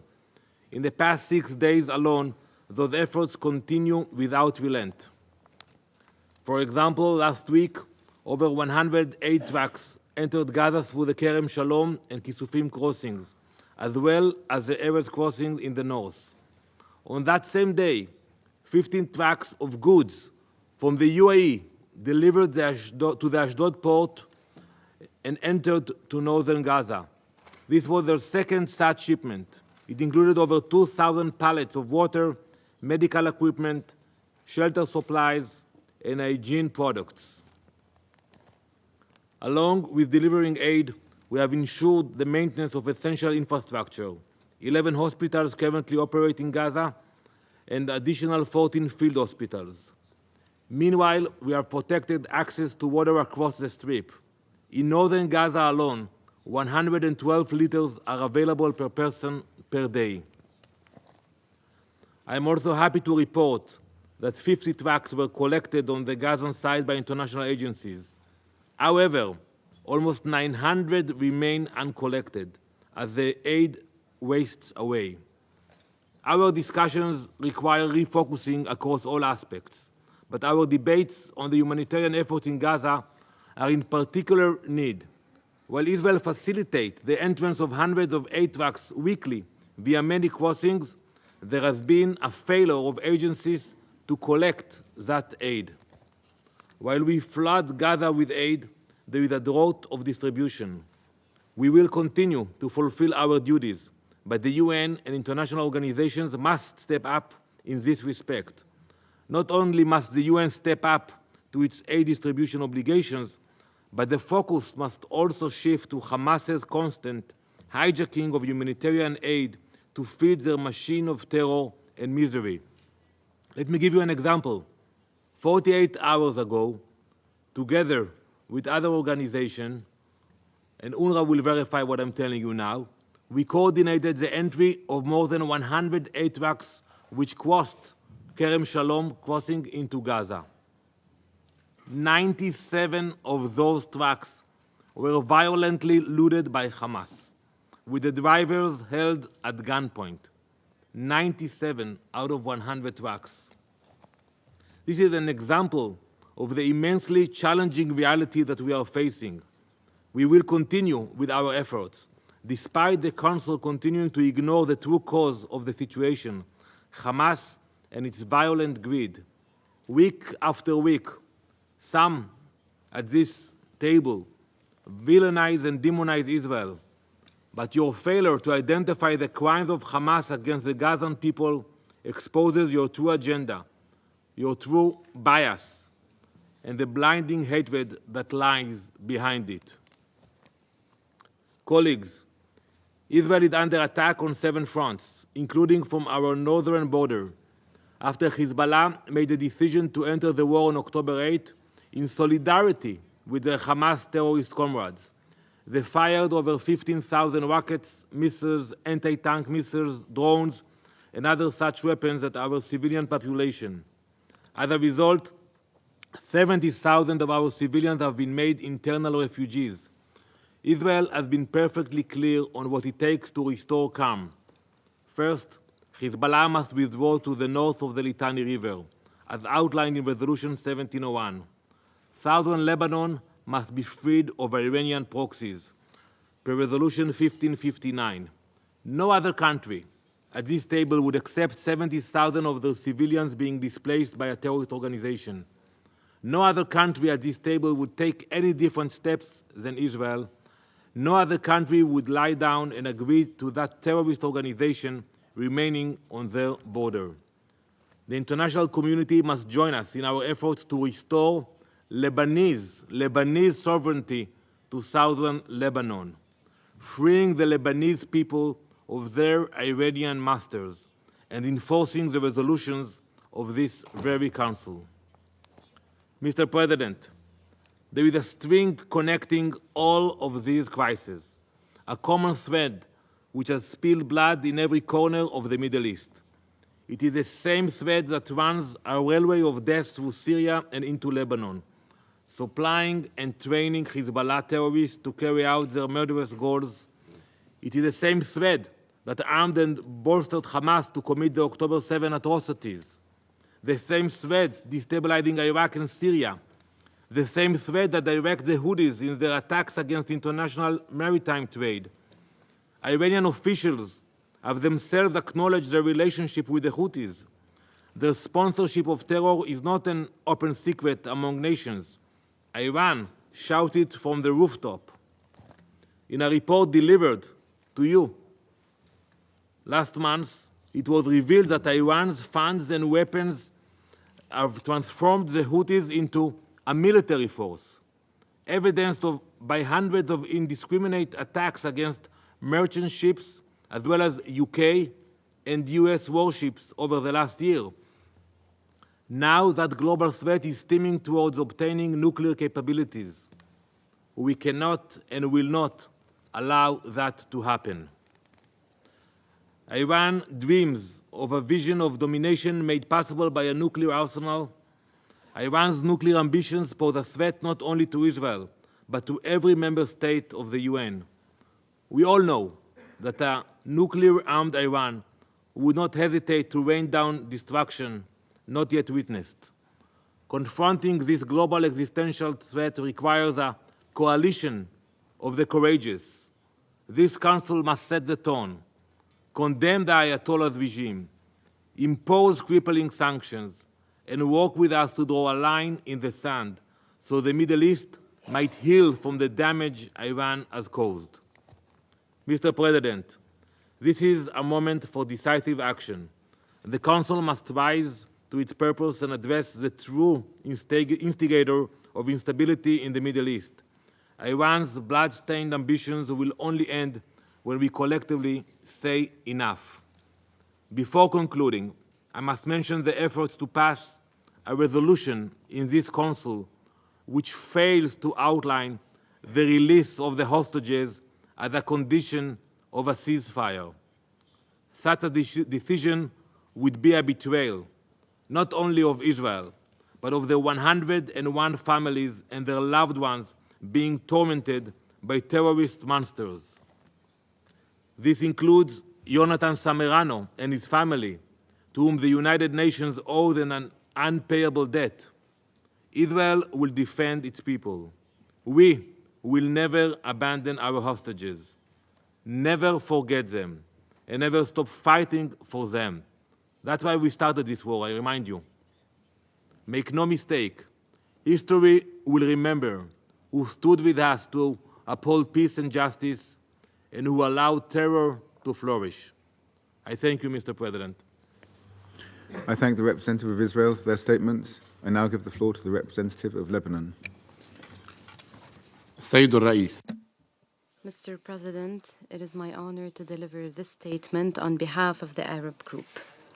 At the outset, the Arab Group thanks the United Kingdom, the President of the Security Council this month, for holding this open debate on the situation in the Middle East. We welcome the Secretary of State, Mr. David Lammy, presiding over this council. We thank the briefers for their valuable briefing. We welcome honorable ministers to this session. Mr. President, this discussion is held 1 week following the Arab Islamic Summit held in Riyadh in Saudi Arabia, presided over by the Saudi Crown Prince Mohammed bin Salman bin Abdulaziz Al Saud. 1 week following the sounding of the alarm that famine is imminent in northern Gaza. We meet again today as Israel continues its genocidal war in Gaza, and as UN agencies confirm that Gaza is no longer Gaza has become inhabitable. We also meet at a time when Israel continues its aggression on Lebanon and its blatant violations of its territory and sovereignty, and as Israel continues to violate the territories of the Syrian Arab Republic. Mr. President, the Arab Group once again calls upon your august council to stop the brutal Israeli aggression on Gaza and Lebanon, to end the dangerous Israeli violations of the UN Charter, international law, and the international humanitarian law. We warn against any escalation in the region and its international and regional repercussions. We warn against the expansion of the aggression that has gone beyond Gaza and included Lebanon without the United Nations taking decisive action and with the failure of the international legitimacy. We stress the need for the Security Council to shoulder its responsibility today and take a binding resolution under Chapter 7 to compel Israel, the occupying power, to agree to a ceasefire in Gaza and ensure the rapid, safe, and unhindered access to enough sufficient humanitarian assistance to all regions in the Strip. And we stress the total rejection of forced displacement of Palestinian citizens and our rejection of any attempt to divide occupied Palestinian territories, especially in Gaza, or introduce any demographic or geographic change therein. Mr. President, the Arab group condemns the collective punishment policy adopted by Israel and its use of blockade and starvation as a weapon against civilians in the Gaza Strip. We stress the need to compel Israel to fully withdraw from the Gaza Strip and open all border crossings between Israel and the Gaza Strip. It's also important to lift restrictions impeding the safe, unhindered, and rapid humanitarian access. We condemn the adoption by the Israeli Knesset of racist, illegitimate laws against UNRWA. We stress that these resolutions and laws are null and void. Once again, we support the UNRWA and we call upon all states to provide effective financial and political support to this agency. We strongly condemn the Israeli horrific crimes in Gaza, which are part of the genocide and ethnic cleansing campaign, especially in northern Gaza in the past few weeks. We call upon the Security Council to establish an independent, credible international commission of inquiry to investigate these crimes and take serious steps to prevent the destruction of evidence in order to ensure that the perpetrators are held accountable and do not enjoy impunity. We also call upon your august council and the international community to take the necessary resolutions, including by imposing sanctions to stop the escalatory Israeli measures, which are illegitimate in the occupied West Bank, which are impeding the two-state solution and the prospects of a just and comprehensive peace. We condemn the terrorist attacks by Israeli settlers against Palestinian citizens and their property, which are escalating in a systematic way because of the support and arming of the Israeli occupation government. We stress the need to maintain the legal and historic status quo of the holy sites in occupied Jerusalem. السيد الرئيس تدين المجموعة. Mr. President, the Arab Group condemns in the strongest term the ongoing Israeli aggression against Lebanon, the violation of its sovereignty and territorial integrity, and calls for an immediate ceasefire and the full implementation of Resolution 1701. The Arab Group condemns the deliberate targeting of the Lebanese army and its sites that killed and injured many among its ranks. It condemns the killing of civilians, the systematic destruction of residential areas, and the forced displacement of individuals. There are more than 1.2 million internally displaced people in Lebanon. It condemns the targeting of UNIFIL and the repeated attacks on the vicinity of heritage sites in Lebanon that are listed on UNESCO list of World Heritage, particularly in Baalbek and Tir, reiterating the need to protect these cultural and historic sites. The Arab Group condemns the escalating Israeli aggression on the territories of the Syrian Arab Republic, including the targeting of civilians, the destruction of civilian buildings and infrastructure, and the violation of its sovereignty, constituting grave crimes and violations of the international law and relevant UN resolutions, reiterating the need to end the Israeli occupation of the occupied Syrian Golan. Mr. President, the Arab Group looks forward to the Conference on Humanitarian Aid that will be hosted by Cairo on the 2nd of December 2024. In the context of efforts to provide adequate humanitarian aid to the Strip, we reiterate our support to the tremendous efforts made by Egypt, Qatar, in cooperation with the U.S. to achieve an immediate and lasting ceasefire in Gaza Strip and the release of hostages and prisoners. It holds Israel the responsibility for failure of these efforts as a result of the backing away by the Israeli government from agreements that were reached by the negotiators.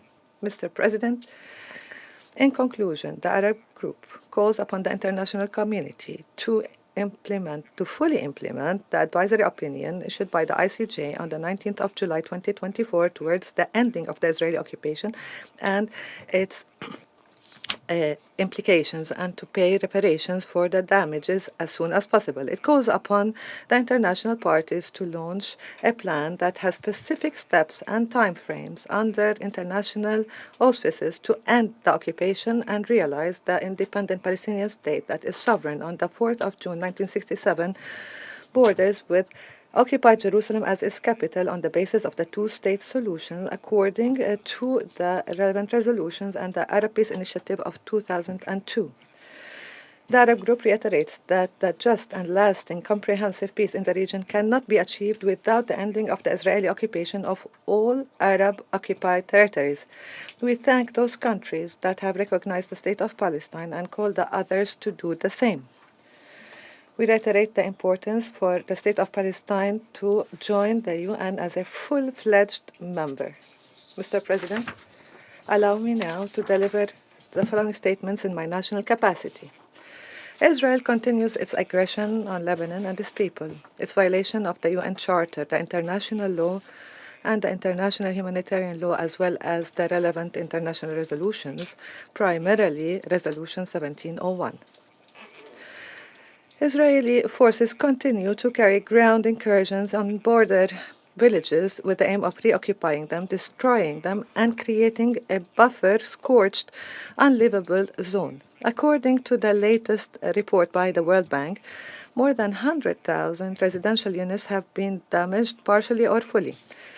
The Special Rapporteur on the Right to Adequate Housing, Mr. Raja Jubal, concluded that what Israel is doing in Lebanon can be described as domicide, and that it does not wage a war only in Gaza and now in Lebanon, but rather a campaign of scorched earth policies that destroys all homes, mosques, schools, and signs of habitation.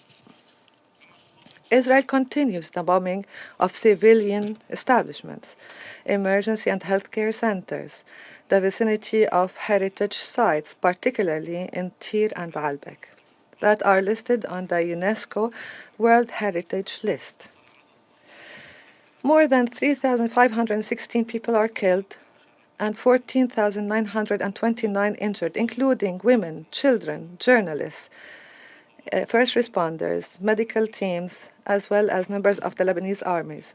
The number of the forcibly displaced people exceeded 1.2 million. Israel continues its attacks on the Lebanese army and the UNIFIL. And here we ask the question, does Israel think that by targeting UNIFIL and the Lebanese army, they would contribute to finding solutions and achieve stability or the return of the displaced? Mr. President, according to the World Bank estimates, the total financial and economic losses to Lebanon has amounted to $8.5 billion. No one country can bear this tremendous burden, let alone Lebanon, that have been facing for the last 5 years countless crises. Lebanon has become the only country in the world that has refugees, displaced, and internally displaced.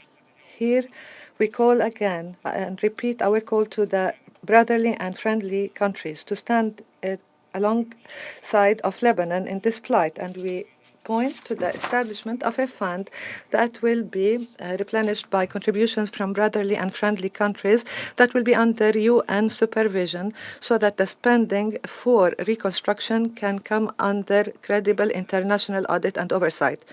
Mr. President, the main thing is to stop the aggression and to cease the fire immediately. Israel's withdrawal from all occupied Lebanese territories and stopping the violations of the Lebanese sovereignty, the ongoing bombing, particularly of civilians and civilian areas, and the full implementation of Resolution 1701. We reiterate the need to hold Israel accountable for its countless crimes, and we reiterate our unwavering commitment to Resolution 1701 and to enhance our defense capacities to preserve our sovereignty and independence in the face of external ambitions and threats. We are committed to deploy the Lebanese army in the south so that it is the only legitimate authority south of Al-Litani River is the authority of the government of Lebanon, and that there is no weapon present without the approval of the government of Lebanon, according to Resolution 1701. We reiterate our support of UNIFIL. We rely on their active and primary role, according to their mandate, in cooperation and coordination with the Lebanese army, to strengthen the extension of the state authority over all Lebanese territories within the internationally recognized borders. Mr. President, in conclusion, we recall what His Excellency Minister of Foreign Affairs and Immigrants, Dr. Abdullah Abu Habib, said in his statement before the ministers of the Council of Arab and Muslim Ministers of Foreign Affairs last week. He said, have solutions through a ceasefire and a recommitment to the implementation of Resolution 1701 are much better than the continuation of the war. However, the shortest solution to lasting peace in south of Lebanon comes through complete solutions, comprehensive solutions. That means that as long as Israel continues its violations by land, by sea, by air of Lebanon's sovereignty, and as long as they avoid acknowledging the international borders that were recognized and demarcated between Lebanon and Palestine in 1923 and confirmed by the Lebanese-Israeli Armistice Agreement of 1949 under the auspices and supervision of the UN, the more Israel sows the seeds for future wars that we so tirelessly work to avoid. Anyone who wants to live in peace and security with their environment in the region, including with Lebanon that embraced peace in the Beirut Arab Summit of 2002 as a strategic option and adopted the Arab Peace Initiative that was proposed by the Kingdom of Saudi Arabia. Anyone who wants that should stop the violations definitively and end the occupation of Lebanese territories. Thank you, Mr. President. I thank the representative of Lebanon for their statement. There are still a number of speakers remaining on my list for this meeting. I intend, with the concurrence of members of the Council, to suspend the meeting until 4:30 tomorrow afternoon. I'm grateful in particular to the interpreters for enabling us to go significantly beyond our time today. The meeting is suspended.